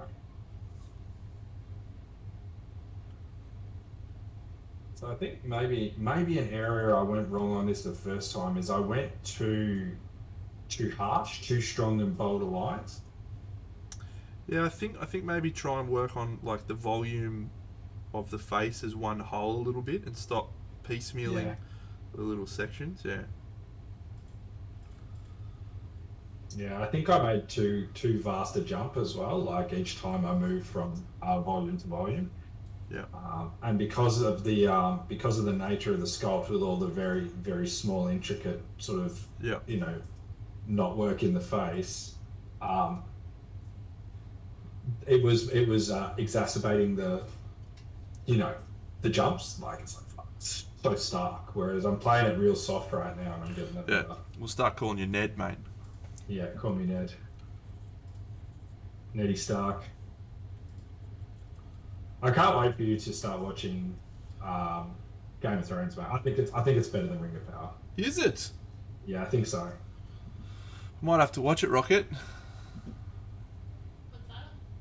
Matt Smith is just bringing it home, that show. He's just putting in a Great show. There's been very few things that I've seen Matt Smith in where I haven't felt that he's just an absolute fucking jet. Well, let's leave Morbius out of the conversation. Well, I haven't seen Morbius, so... Good. Don't ever. But he's unreal in The Crown.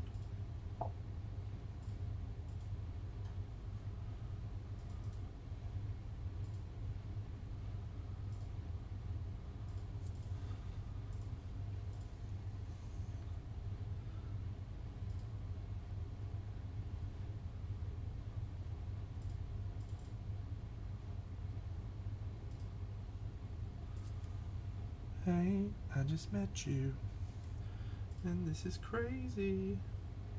So here's my number. Please don't rip my heart out of my chest. Such a big fan of Brian Oxide.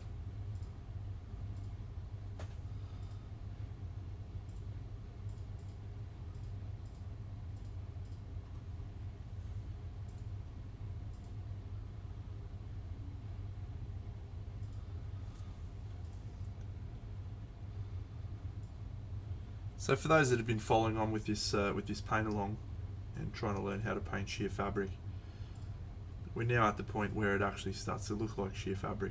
Much like many stages of painting, there's a whole lot of ugly before you get to the part where it actually starts to look right. And getting through the ugly is often most of the struggle. Most of the time people will be like, oh, this is not worth it, this is rubbish. I'm just going to paint it normal. And they give up right at the moment when it actually will look right.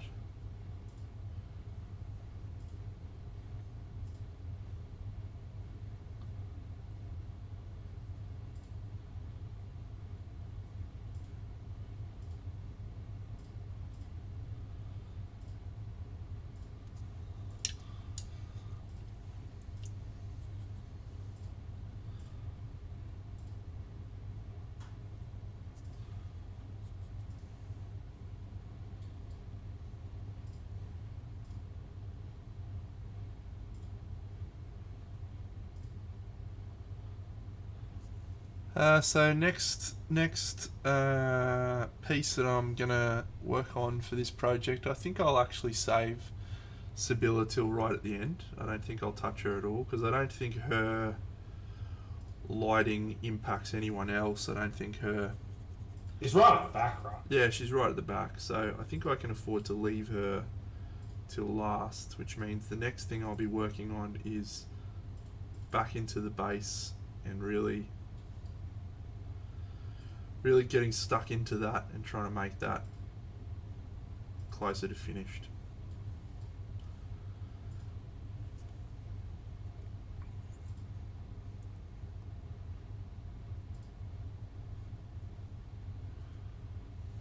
We're not far off, but yeah, I haven't worked out how much blood we'll put on her, but I think it'll be a fair bit because her heart's been ripped out of her chest, mate. So she's not having a real good time.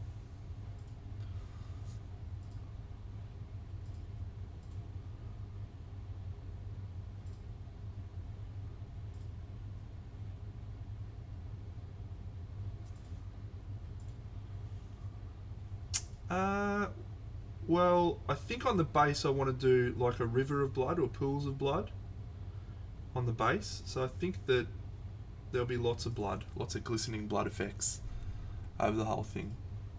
I'll probably overdo it if I'm honest, because I never know when to stop. I'm going to need to go and buy some more X27 probably. And blood for the blood god. Is that clear blood, X27? Yeah, X27. Is that clear red? Yeah, clear red. Tamiya X27 yeah. clear red. Yeah, yeah, great colour. Yeah. And then the other one that is actually very good is blood for the blood god. The two provide a different blood effect. The blood for the blood god is a more older coagulated blood. And the red looks a little bit more like arterial blood, the X27, so... I think the other thing is that you can bridge the gap between the two as well with contrast colours, right? Like that's another little thing you can do. So. Yep. Get a little bit of gloss varnish in with your contrast paint. You don't even need that much because the contrast paints are glossy-ish. So, yeah.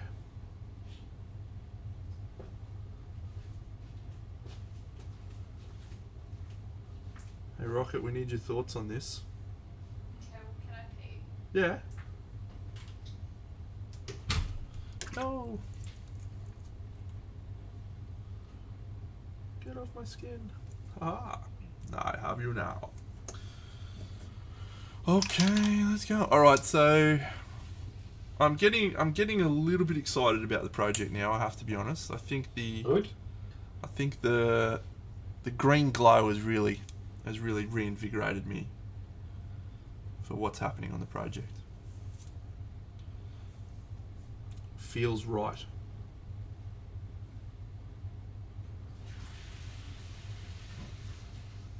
You know, two colours that mix together really nice, mate, for a good stubble-y look. You know, a good lower third on the face. Okay, what are they? Bit of periscopes and a little bit of reflective green together. Great. I don't have either of those colours.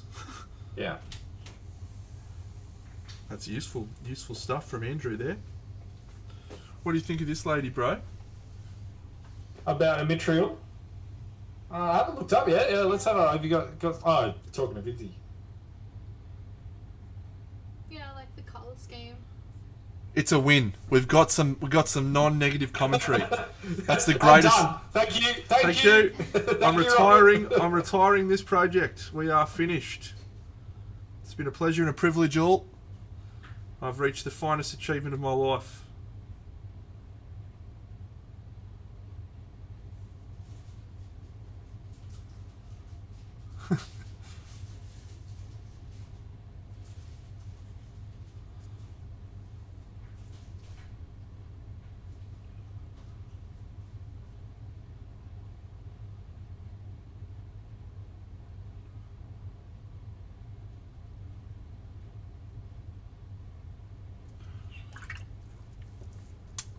Orcs would have stubble, wouldn't they? Orcs?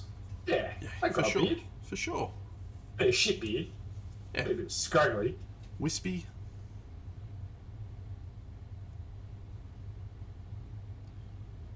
You doing, Rocket? About what to eat? No. Kit Kats. Kit Kats. What's in the stash today, mate? Oh mate, I went ham on the weekend. Yeah. I've got Kit Kats. I've got cherry ripes. I've got Twix. I got Turkish delight. It's all happening. Good. Rocket, we've got a question from the chat. Scarabos wants to know, when you went to Monte, were you impressed by the winners at Monte? Is that actually a question for me? Because it doesn't say Dear Rocket. Yeah, well, I can't answer that question. When you went to Monte, was Rocket impressed with the winners? Oh. No, I think that's actually a question to you, Trent. Yeah. Alright, but Rocket can answer it. I don't know why Hugo's barking. I can't remember. I honestly can't remember. I don't remember any of the winners. Do you remember? Do I remember if you liked them? Yeah. Yeah, I remember you liked some of them, but you're very critical on... What I liked at Monte was there were a lot of cool, like, little vignette diorama type things. But cooler than mine. Yeah. Yeah. Like the Alice in Wonderland one. Oh yeah, that was a good one. Yeah, I like That's that one. the only thing that I remember. I don't know. I thought yours were really good at Let's that. piggyback one on the top of this. Does Rocket have like anyone in particular that like she follows randomly or anything like that? Like any one or two artists that she thinks are just super great in the miniature painting set? She Just likes... to clarify, I don't like miniature painting. Yeah, she likes Alfonso Giraldez. Yeah. I don't. You just say that I do because of his accent. That's not the case at all. You did enjoy his... Turn the AC off? Yeah. You did enjoy his lesson though, didn't you? No. What? I don't know. Like, I'm not really into it. I have types of models that I like. So Yeah. I like busts of women. Redheads. No, they don't have to have red hair.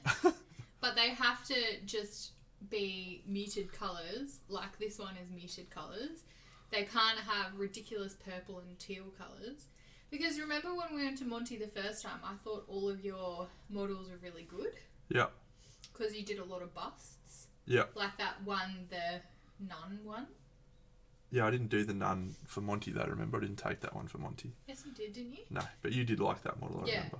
So I have models that I like, and I do like those vignette diorama things. But the answer is no. I'm not really artistic or into miniature painting.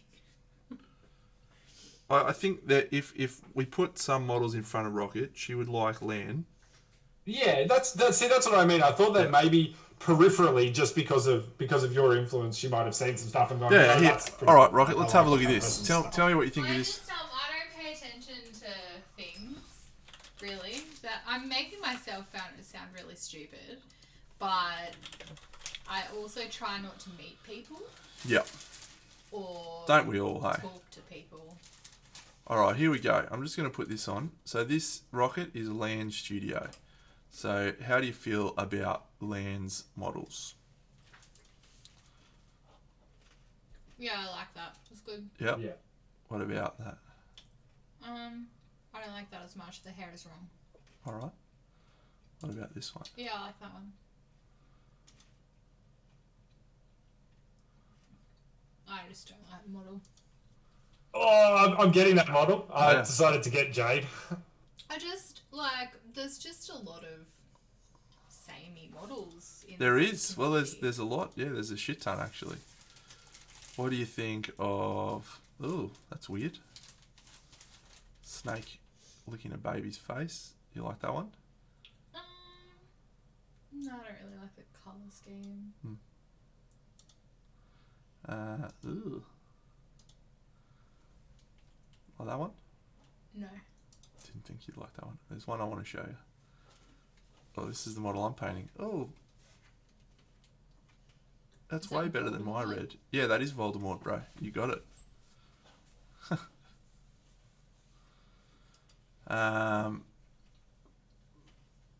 Do you like this one? Yep. You like that? That's green and teal, bro. That's not teal. That's like a realistic coloured green. Wow. Like forest green. What Rocket likes is very, very desaturated colours. Do you Yeah, like she this? does that. No, I hate that. Wow. Get it away from me. That is awesome. What about this? No. Oh, that's unreal. Yeah, that's the issue. That's so legit. I like historical. Doesn't like that, does she? Nah. What about? Did you show the latest, like the latest Ignis one? Was that one of the first ones you showed? You like this one though, don't you? No. Fucking hell. You are cooked. No one has the hair that colour. Oh. Rocket Reviews PNP Editor's Choice section for podcast. Hate that. That's terrible. You hate that. Look, he painted the It's fucking... fucking awful. Oh, you are cooked. Here you go. Your mum's cooked.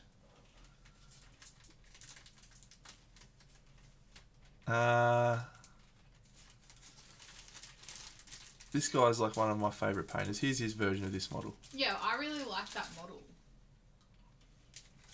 You like that? I feel like I've seen better. Oh my versions of god. that. That is just punishing, It's bro. the box art, isn't it? Yep. Yeah. I love Lan. He's my favourite guy. Anyway, Is he? Yeah, I feel he's... like I've just embarrassed myself by Yeah. demonstrating that I don't know anything about this. Don't worry, bro. You embarrassed yourself many times before that. At least I'm not in Gryffindor. Yeah, you got me there, bro.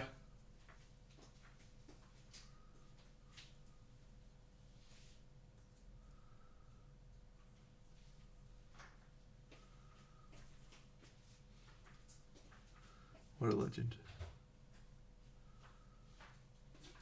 Thought Rocket was pretty cool until that burn.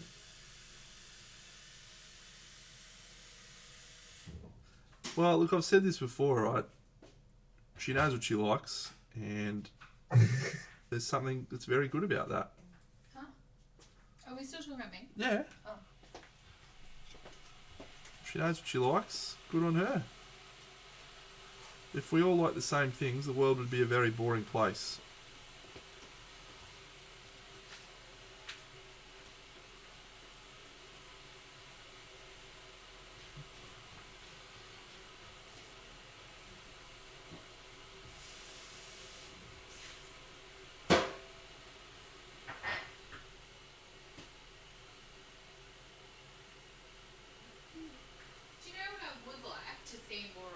What would you like to see more of, Rocket? Historical busts Yep. of the royal family. There was some busts of Queen Elizabeth a few years ago. Yeah, remember I said you should get it and do that? I do remember that. Who was that famous princess of Monaco? What was her name? Grace. Grace of Monaco, yeah. Okay, I will tell you, I don't remember models that I like, but I know models that I hate, and that is one of them. The paint job on that at QMHE that time. Yeah. Do you remember who did it? Fucking awful. What's his name? The guy. Graham. Yeah, Graham. It was a bad paint job. It was so bad. Oh my god. All right, we're going to use a little bit of my patented moonlight colour now, which is a light sea grey, and we're going to mix a little bit of orange into it, and we're going to get a very cold orange light. Orange and blue are both complementary colours, which means mixing the two together will result in a desaturated colour, which is absolutely fine for what I'm looking for. We can go back in and add some saturation later if we need. Where did Hugo go?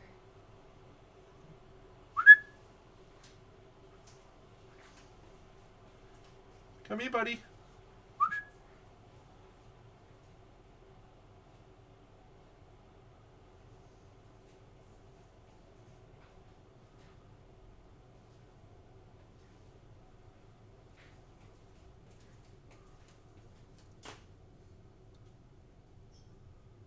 Hugo.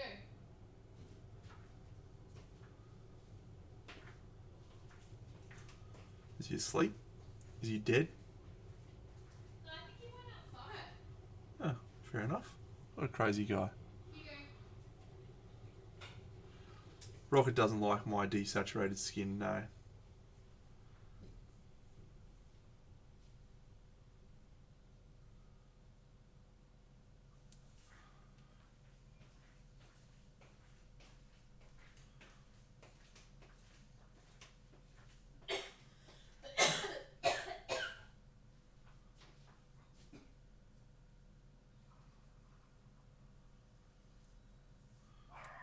Okay, I know where he is. How dare you not come when you're cool? So moody. He has a new reel, it's pretty funny. Does he? Yeah. I'll have to go and look at it, bro. It's Hugo. Here you go. He's a star, mate. Mate, his last reel, a little while Yeah. back, Rocket sends me a message. She's like, Hugo's more famous than you. And I said, don't be ridiculous. I've got 22,000 followers. She's like, his latest reel is going ballistic. We were watching it go up. It was on 2,000 views, and then all of a sudden it was on 6,000 views. And we're watching it creep up. And Rocket's like, it's going to catch your best. And I'm like, well, okay, let's see about that. My best reels had like 27,000 views. Yeah. And that's Camelot. And so we're watching it. It's fucking... He got up to 22,000 in the space of about 4 minutes. Yeah. And I was like, oh my God, this is going to happen. This little fucking dickhead's going to overtake me. But fortunately for my ego and all the people involved... The future of your miniature painting career. He stalled out, the little dickhead. He stalled out. He gassed, did he? He gassed. He finished at Was 20... what reel was it? Was it the footy one? No, it was the footy one, yeah. Yeah. The grand final one. The grand final. But then the next one where he just had peanut butter in his mouth, 13,500. All he did was lick some peanut butter. I wish I could get 13,000 views for licking fucking peanut butter. That'd save me a lot of time, really. It depends where you put the peanut butter, mate. You might, you know? Calm down. Exactly.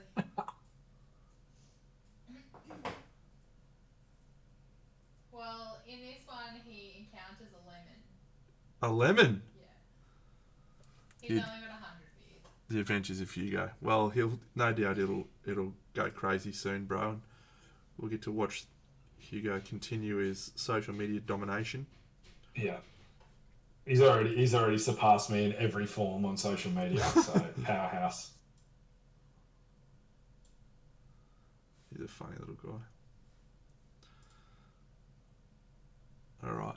I think that is okay. I just need to bring that back down with some orange now. Alright.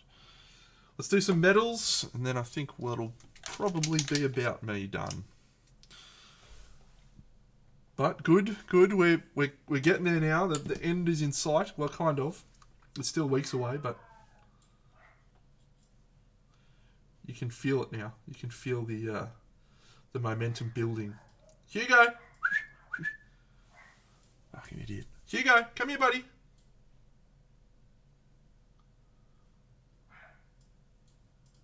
Hugo. I need you before you jump off because you're lightning when we finish. You got to send me the link for the dummy battery. Oh yeah, cool. Did you not find one? You didn't order one, or? No, I haven't ordered one yet. I'll order one because you said you got a Ripper one, so I just you're already using one on the same machine, so I'll just get the same one.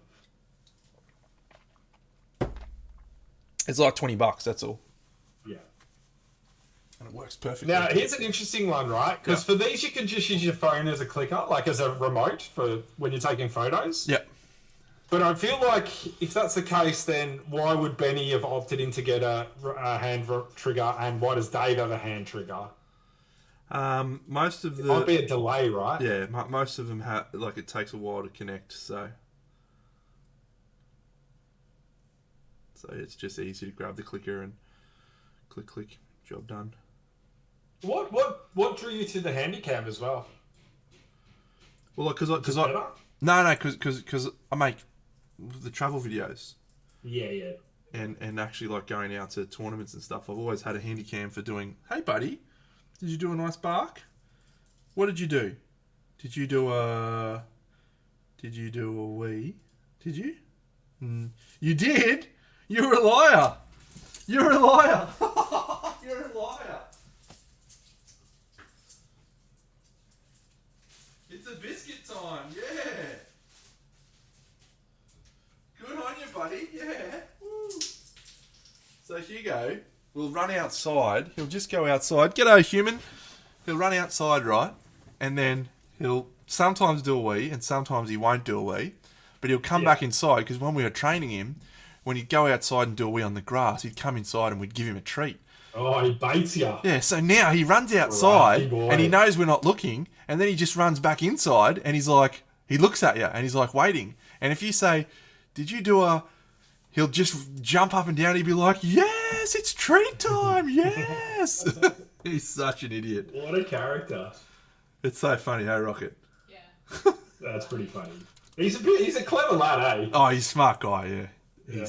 But also the dumbest dog on the planet. He somehow manages to beat both of them. My name is Human. We're painting the central figure for the diorama. This chick is unfortunately dead. She's had her heart ripped out of her chest.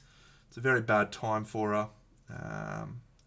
We commiserate with her, situation, but it's okay. Can I just say, mate? Yeah. That seeing a Mitriel in this state, I'm not particularly fond of it, eh? Of her getting her chest ripped out. Yeah, it's not great. It's not great, is it? See, I've never been a bad guy player in any wargaming or anything like that. I'm only just sort of experimenting in that space, like for the first time when I was doing the heresy stuff. Yeah. No, seeing this angel just be defiled and desecrated in this way, it's just... Yeah, you don't love that, do you? Me. Yeah, no, I do. You love it? Yeah, I played Vampires all the time, mate. Fucking loved it. Yeah. Loved it.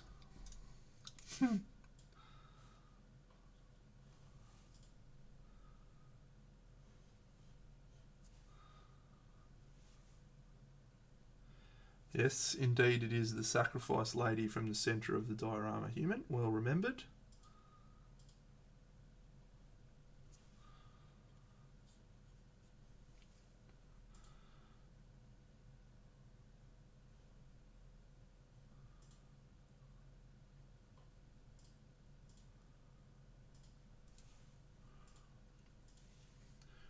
She's not had a great time, really,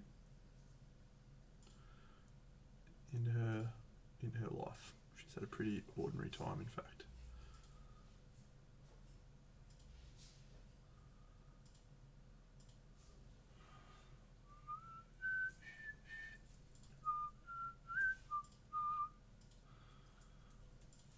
Choo-choo train left right on time. Ticket cost only your mind.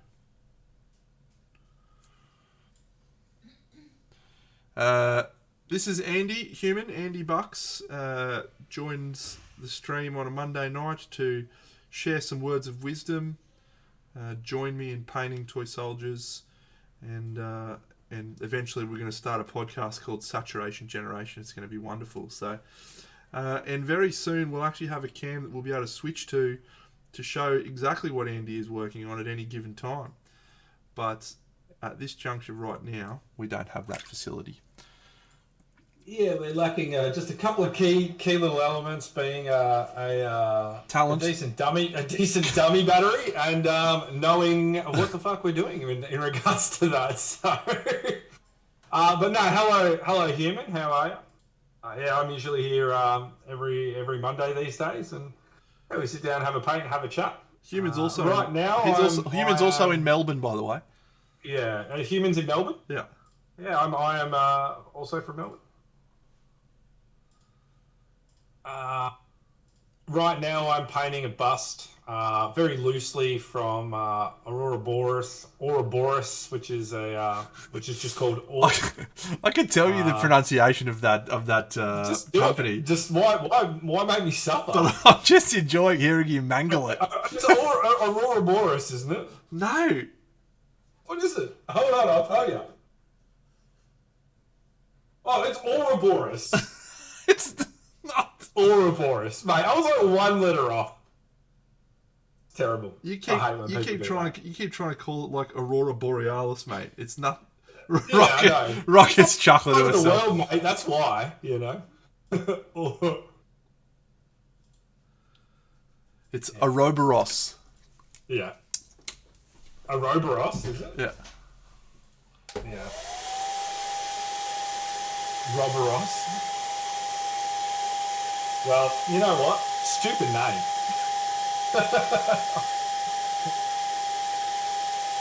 Why have such a, like, do you think they kind of learned something, mate? They went, all right, miniature company name. It's going to take a minute for you to get it. Name of bust. Wait for it. Orc. Here is what Andy is painting. I can... No, don't bring that terrible photo up. All right, I won't bring it up. But Andy might post a picture in the chat. No. No. Shan't be. Look, I'll give you a look at the last thing I painted. All right. Oh, okay. Now he's just gonna drop some. Oh, look at me! I'm fucking just painting this Uther bust and killing it with my fucking non-metallic metals. Whatever, man. That bust is done, mate. What about Targa? That fun little dwarf. He was great. He was good.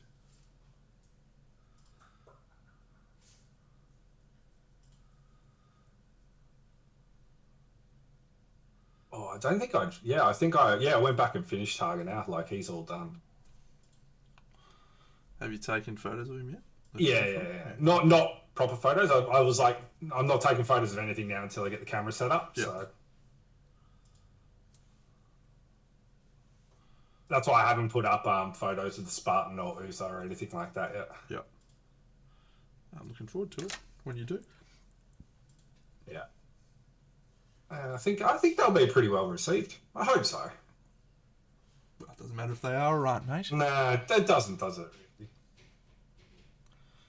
So as long as you're happy and proud of them, mate, that's the key. And I know you are, so well done. Yeah. All right, here you go. Honestly, Yep. I feel like this is as good as the box art. I'm just going to say it. Oh, wow. Sergio, I'm coming for you, mate. Sergio. Yeah. Here I come. Yeah. I concur. Sergio needs to look out. I was going to say there's a new Spaniard in town. Si, senor. Here you go. Andy Here are the Bucks. finals. Andy Bucks is coming for you. And I think I've got a rear shot too.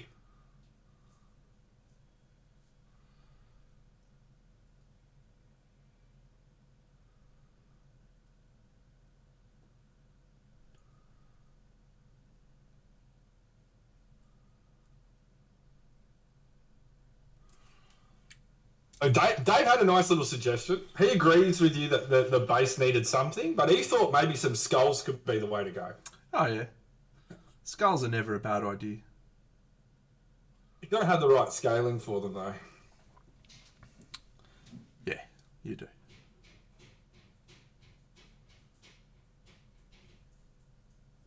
Yeah, there's the back view.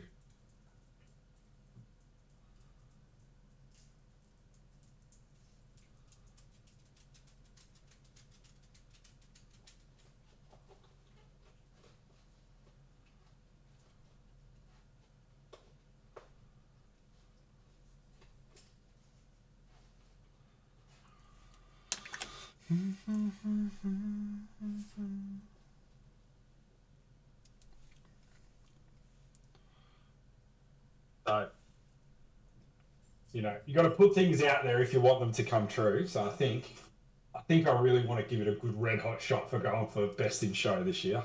Going for it? I love it. Yeah. Well, you can talk to me about that because I have no part to say in it. Yes. So I'm excited for you, mate. I hope you get it. I think you're a red hot chance. We've moved DC out of the way. Yeah. There's some stiff competition that are no longer able to participate. So Yeah.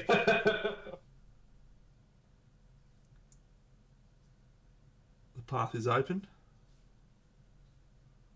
The time is nigh. That one was just a standalone piece from Bucks Human. He just did a little gift for a friend of ours.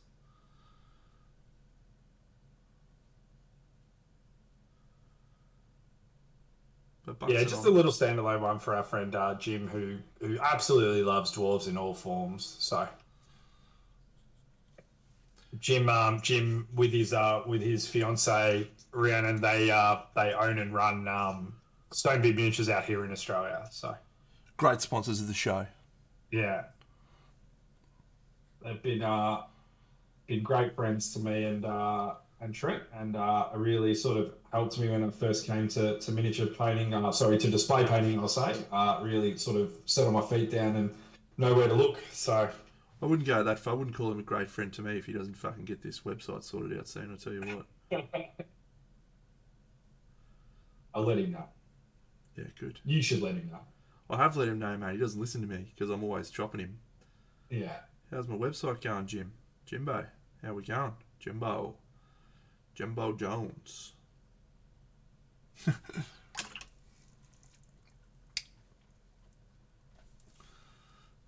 I can be pretty annoying, I've been told. Sometimes you got to be to get your way, to get things done. Rocket doesn't think I'm annoying though. I just got a chuckle there. You're on fire tonight, mate. Yeah. I would not call it a chuckle. What would you call it? Grunt. Grunt. A grunt.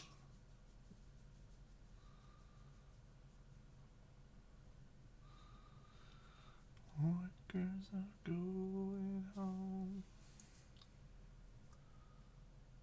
Yeah, I'm looking forward to doing mean tweets. I think that'll be a fun, pretty quick one. I don't think mean tweets is a particularly complex piece to do, and it's a nice way to get a peener under the belt without having to do a bust. Counterpoint. Yeah. So simple Yeah. that it becomes Hard. Yeah. Yeah, I may regret what I've said. But it's out there now, so I got to live by it. I painted a couple of trees in my past as well. I did some Blood Bowl trees a little while back, Treeman. So I've got a bit of a feel for it. Hey, I buddy. think he's got such an incredible face, that model. Human, what we're generally doing when we do that is actually not to remove paint. It's actually because we'll wash the brush out, remove the paint from it, and then we'll want to bring the brush point from this back into a tip, so you have a nice clean point. You're not generally sucking anything out. Hey, buddy. Hey, do you want to come and say hello? No, run away. So that's just a habit that... It's an old habit from old miniature painters. Yeah. I think a lot of people, when they come to painting these days, often just learn to sort of twist their brushes out on palettes and things. But I into the mouth, out the corner of the mouth, and then out the side of the mouth and sharpened up. Yeah. Only way I know how to do it. I can't do it any other way. So. Sucks to be me. And you.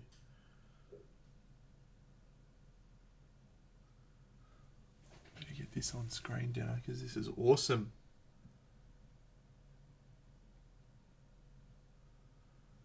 Don't you reckon this chick looks fucking mad, by the way? Yeah.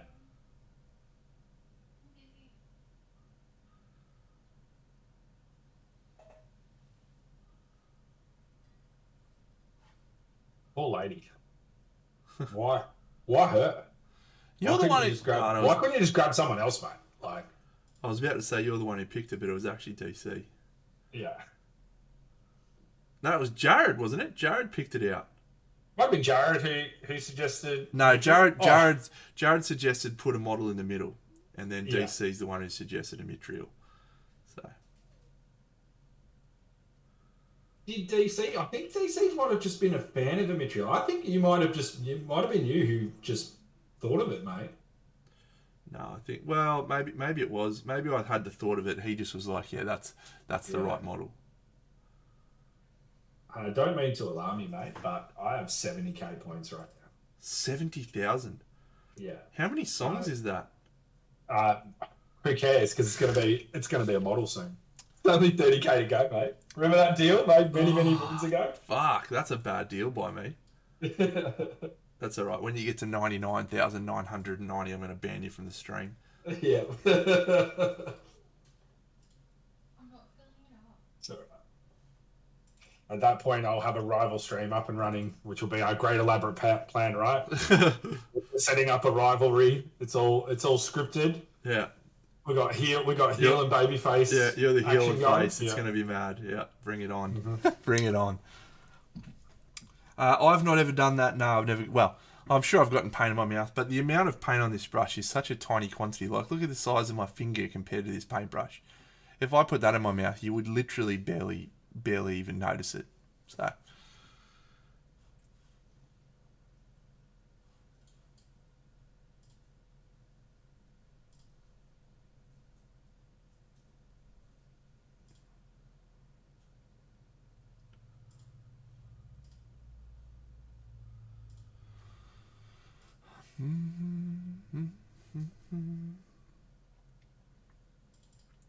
The one problem with a project like this, Bucks, is we don't really have anything new to talk about. We don't really have any conceptual things to be like, well, what should I do on this bust? You know, what should I do on this? What colour palette choose on this? You get to a point where it's just like, yeah, that's true. Yeah, I guess we'll just keep going, more and more. You know what, though? We did a huge conceptual episode last week. Like, we did a big rehash, overhaul of everything. We did. We added, 3 new ideas to the piece, cleaned up some old ones. You know. Yep. Fronted some feedback and stuff like that as well. So I think Not too far back. Oh, you don't want to be cuddled. Alright, well, I'm gonna have to cuddle you if you want this to go up. Inks do taste pretty bad. Hey, Rocket. Hey. I hope all the people who like to come along and watch are pretty pumped for when we do the Orc Jewel diorama. diorama. Yeah, Should be good. because that'll be fun. Well, We need to, there'll be Maybe moments discuss that that. happen off stream for my other projects that'll happen on stream for the orcs, because yeah. we're gonna do it all from woe to go. Yeah.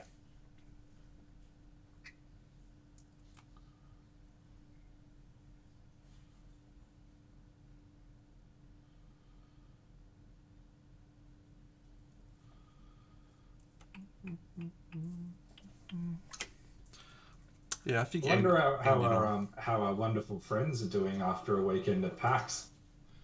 Well, I saw Benny achieved his goal. He picked himself up the Yeah. the beginner's painter trophy. So Yeah. I said, congratulations, you're a bully. Well yeah, done. congratulations. You've splashed around in the kiddie pool and you've punched some 5-year-olds. Well done. You mean man. Yeah. Does it make you feel good?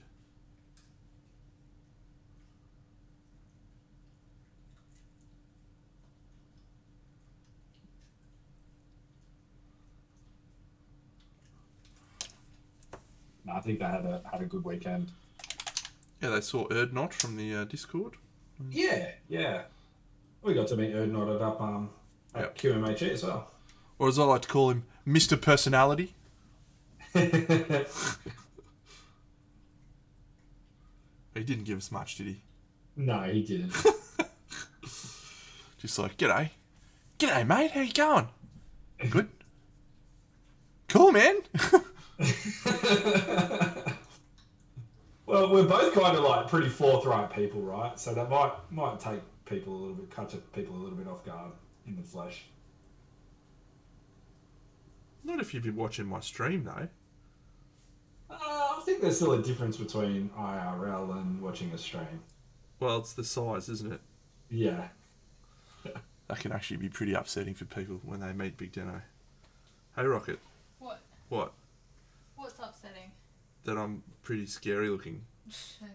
Oh, she's scared. Okay. Don't you think I'm scary, Rocket? No? Oh.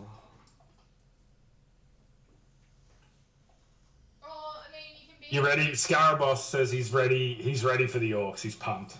Great stuff, mate. We're gonna need that positive energy when it comes to it. What'd you say, Rocket? I can be scary. No, you can be, like, really overbearing. Oh, like, okay. And, like, a creepy uncle. Oh, good. But not, like, scary, intimidating. Oh.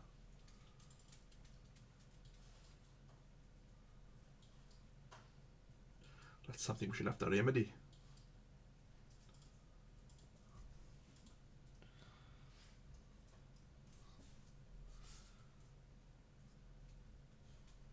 Yeah, who knows, Scara? Who knows? Maybe Orcs trigger something, and if we get it right and execute it well.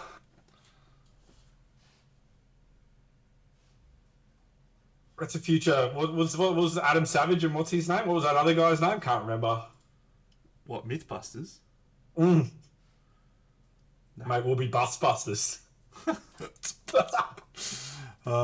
You are an absolute gibber sometimes, eh? Hey, buddy. What are you doing down Yeah, there? Bustbusters, mate. Two loud, proud Australians just getting out. Jamie, there he is. Nuts, dropping dioramas. We're the Bustbusters. Let's go find a little bus right now. Oh, crikey! What have you found there, mate? Oh, she's a beauty. Oh, this looks like it comes from about the age of, 2016 to 17. Looks quite Spanish, I think. Yeah, great stuff there, mate. God, careful on the approach, mate. You'll scare it. Was a fucking great vintage that year, wasn't it? Some great sculptors.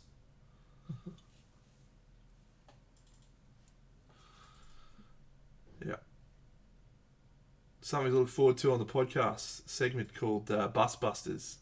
Bus Busters, yeah. That's definitely going to be a segment, isn't it? Well, it is now. Yeah, it is now, right? Where we just go out and find our favourite bus of the week.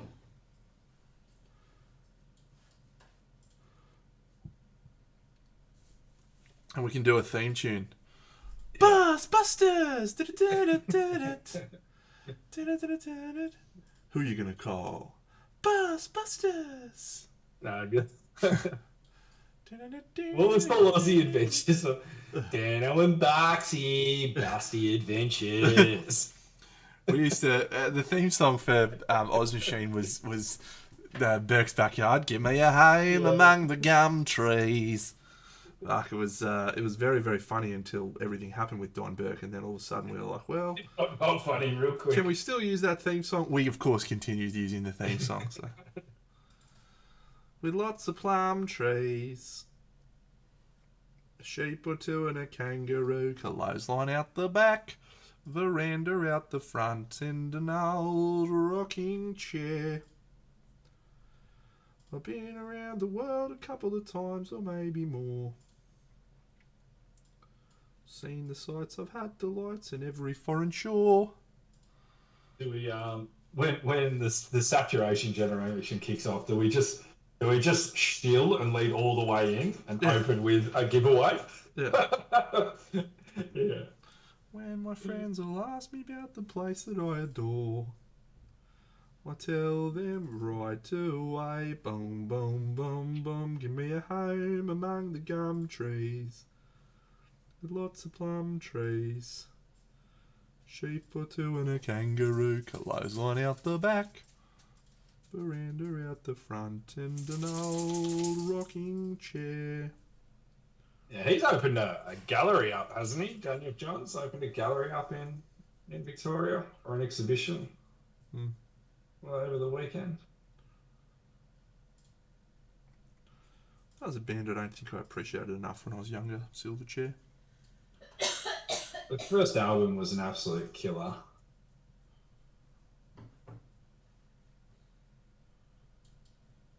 Sort of drifted off. I mean, Neon Ballroom and a few others are okay, but... So when I was younger, Hugh and I used to work for Games Workshop, and so we got exposed to a lot of tunes back then. Silverchair definitely were on the rotation a couple of times.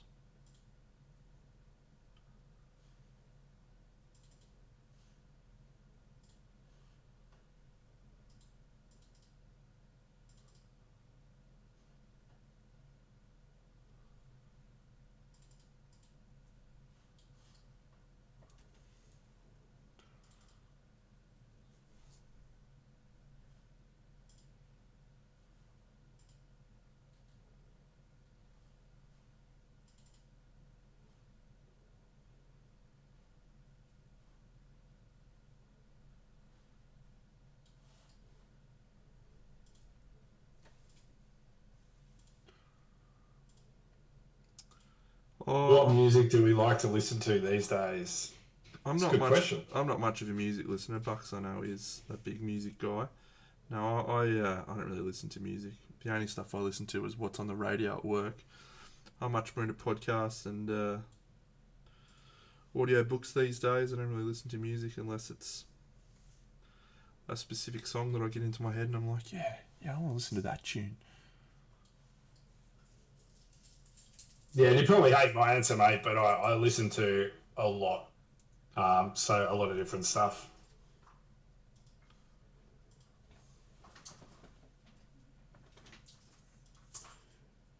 Is that your ball, buddy?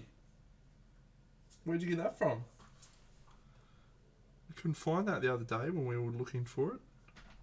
Recently, I've been listening to like this sort of trip hop style, like ambient sort of music that's coming out of Canada. Buddy, I'm going to get you a different ball.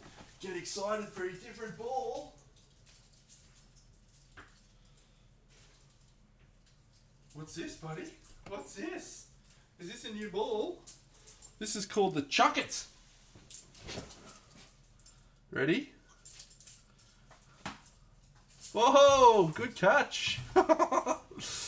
Bouncing all over the place.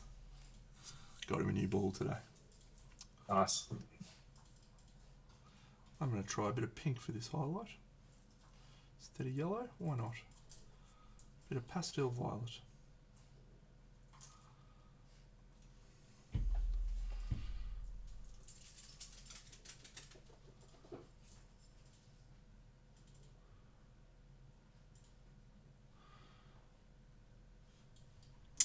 Yep. No, I think I'm probably about done very shortly, my friend. So, what's your plans for the week? What are you painting?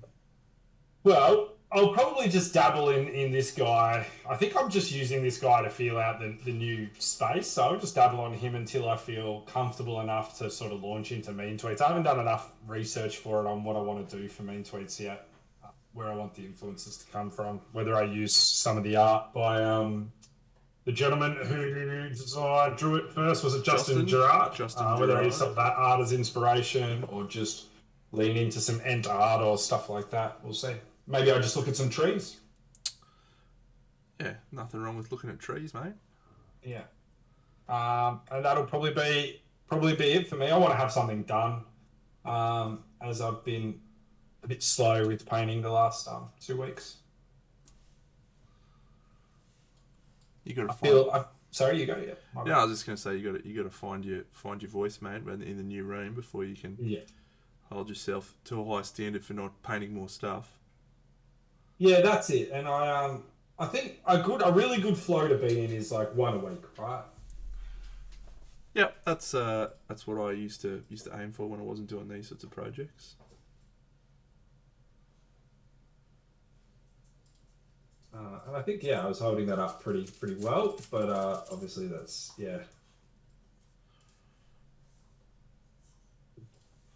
I feel like I might need to get in a second lamp in this. I thought originally when moving to this room it would be lighter, but it's actually darker. Mm.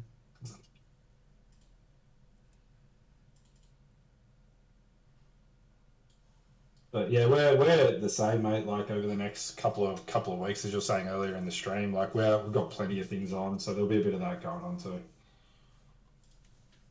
I'm off to New South Wales in a couple of weeks, so a week or two away. What's the date today? 10th, so 15 days away or so. Yeah, what's that for, holiday or just work stuff only? Oh yeah, cool. Yeah. That's my new ball, Mum.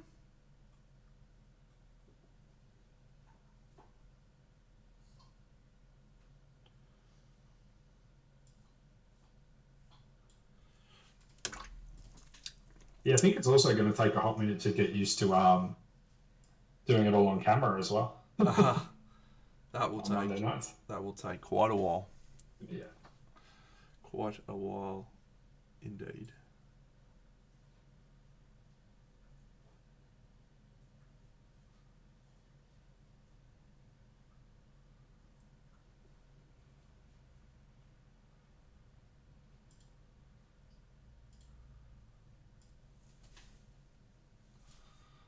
When my friends will ask me about the place that I adore, I tell them right away, boom, boom, boom, boom. Give me a home among the gum trees, with lots of plum trees.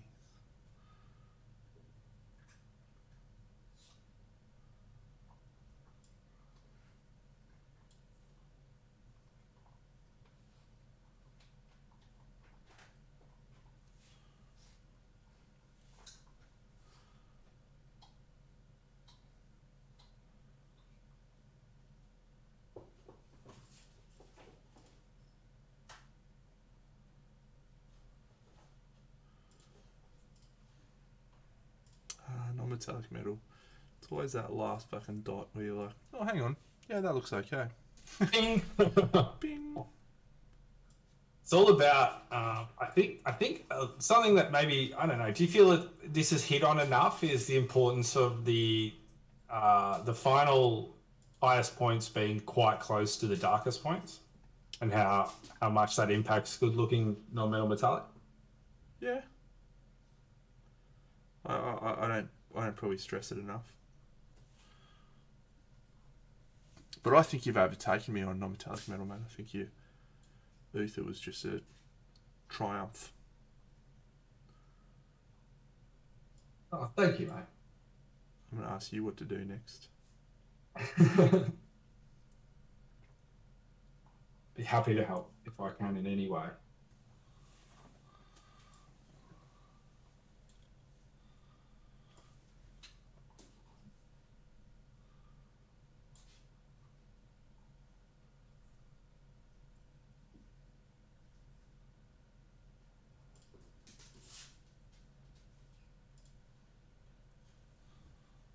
Does leave you with a hankering. I think once you have a good breakthrough on non-metal metallic, you're like, oh.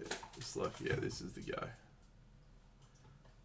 Well, it was quite something that I don't think we talk about a lot, but like going back to Targa and taking probably a more loose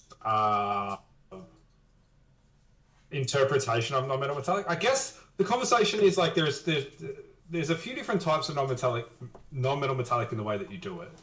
But then there's also the type of non-metal metallic itself, if that hits. So like Land, right, who goes, or maybe Moses Yao, these sorts of painters who shoot for a really like Kirill, like actually looks like metal, right? And then there is non-metal metallic, which is an interpretation of metal. Like masculines and... Mm-hmm. Yeah. And I think that after doing... trying my best to do a real non-metal metallic on Uther, which I think still in the end came out as an interpretation of non-metal metallic. Yeah. Going back to doing Targa in that the more expressionist way,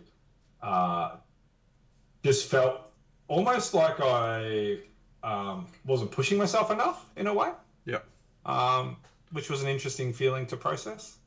But then, like when I got to the end result, I was like, "Oh no, I love this. I really like this way of doing non-metal metallic as well." So there's got to be some in between, right? That's interesting but still challenging to paint. Yeah, something for us to try.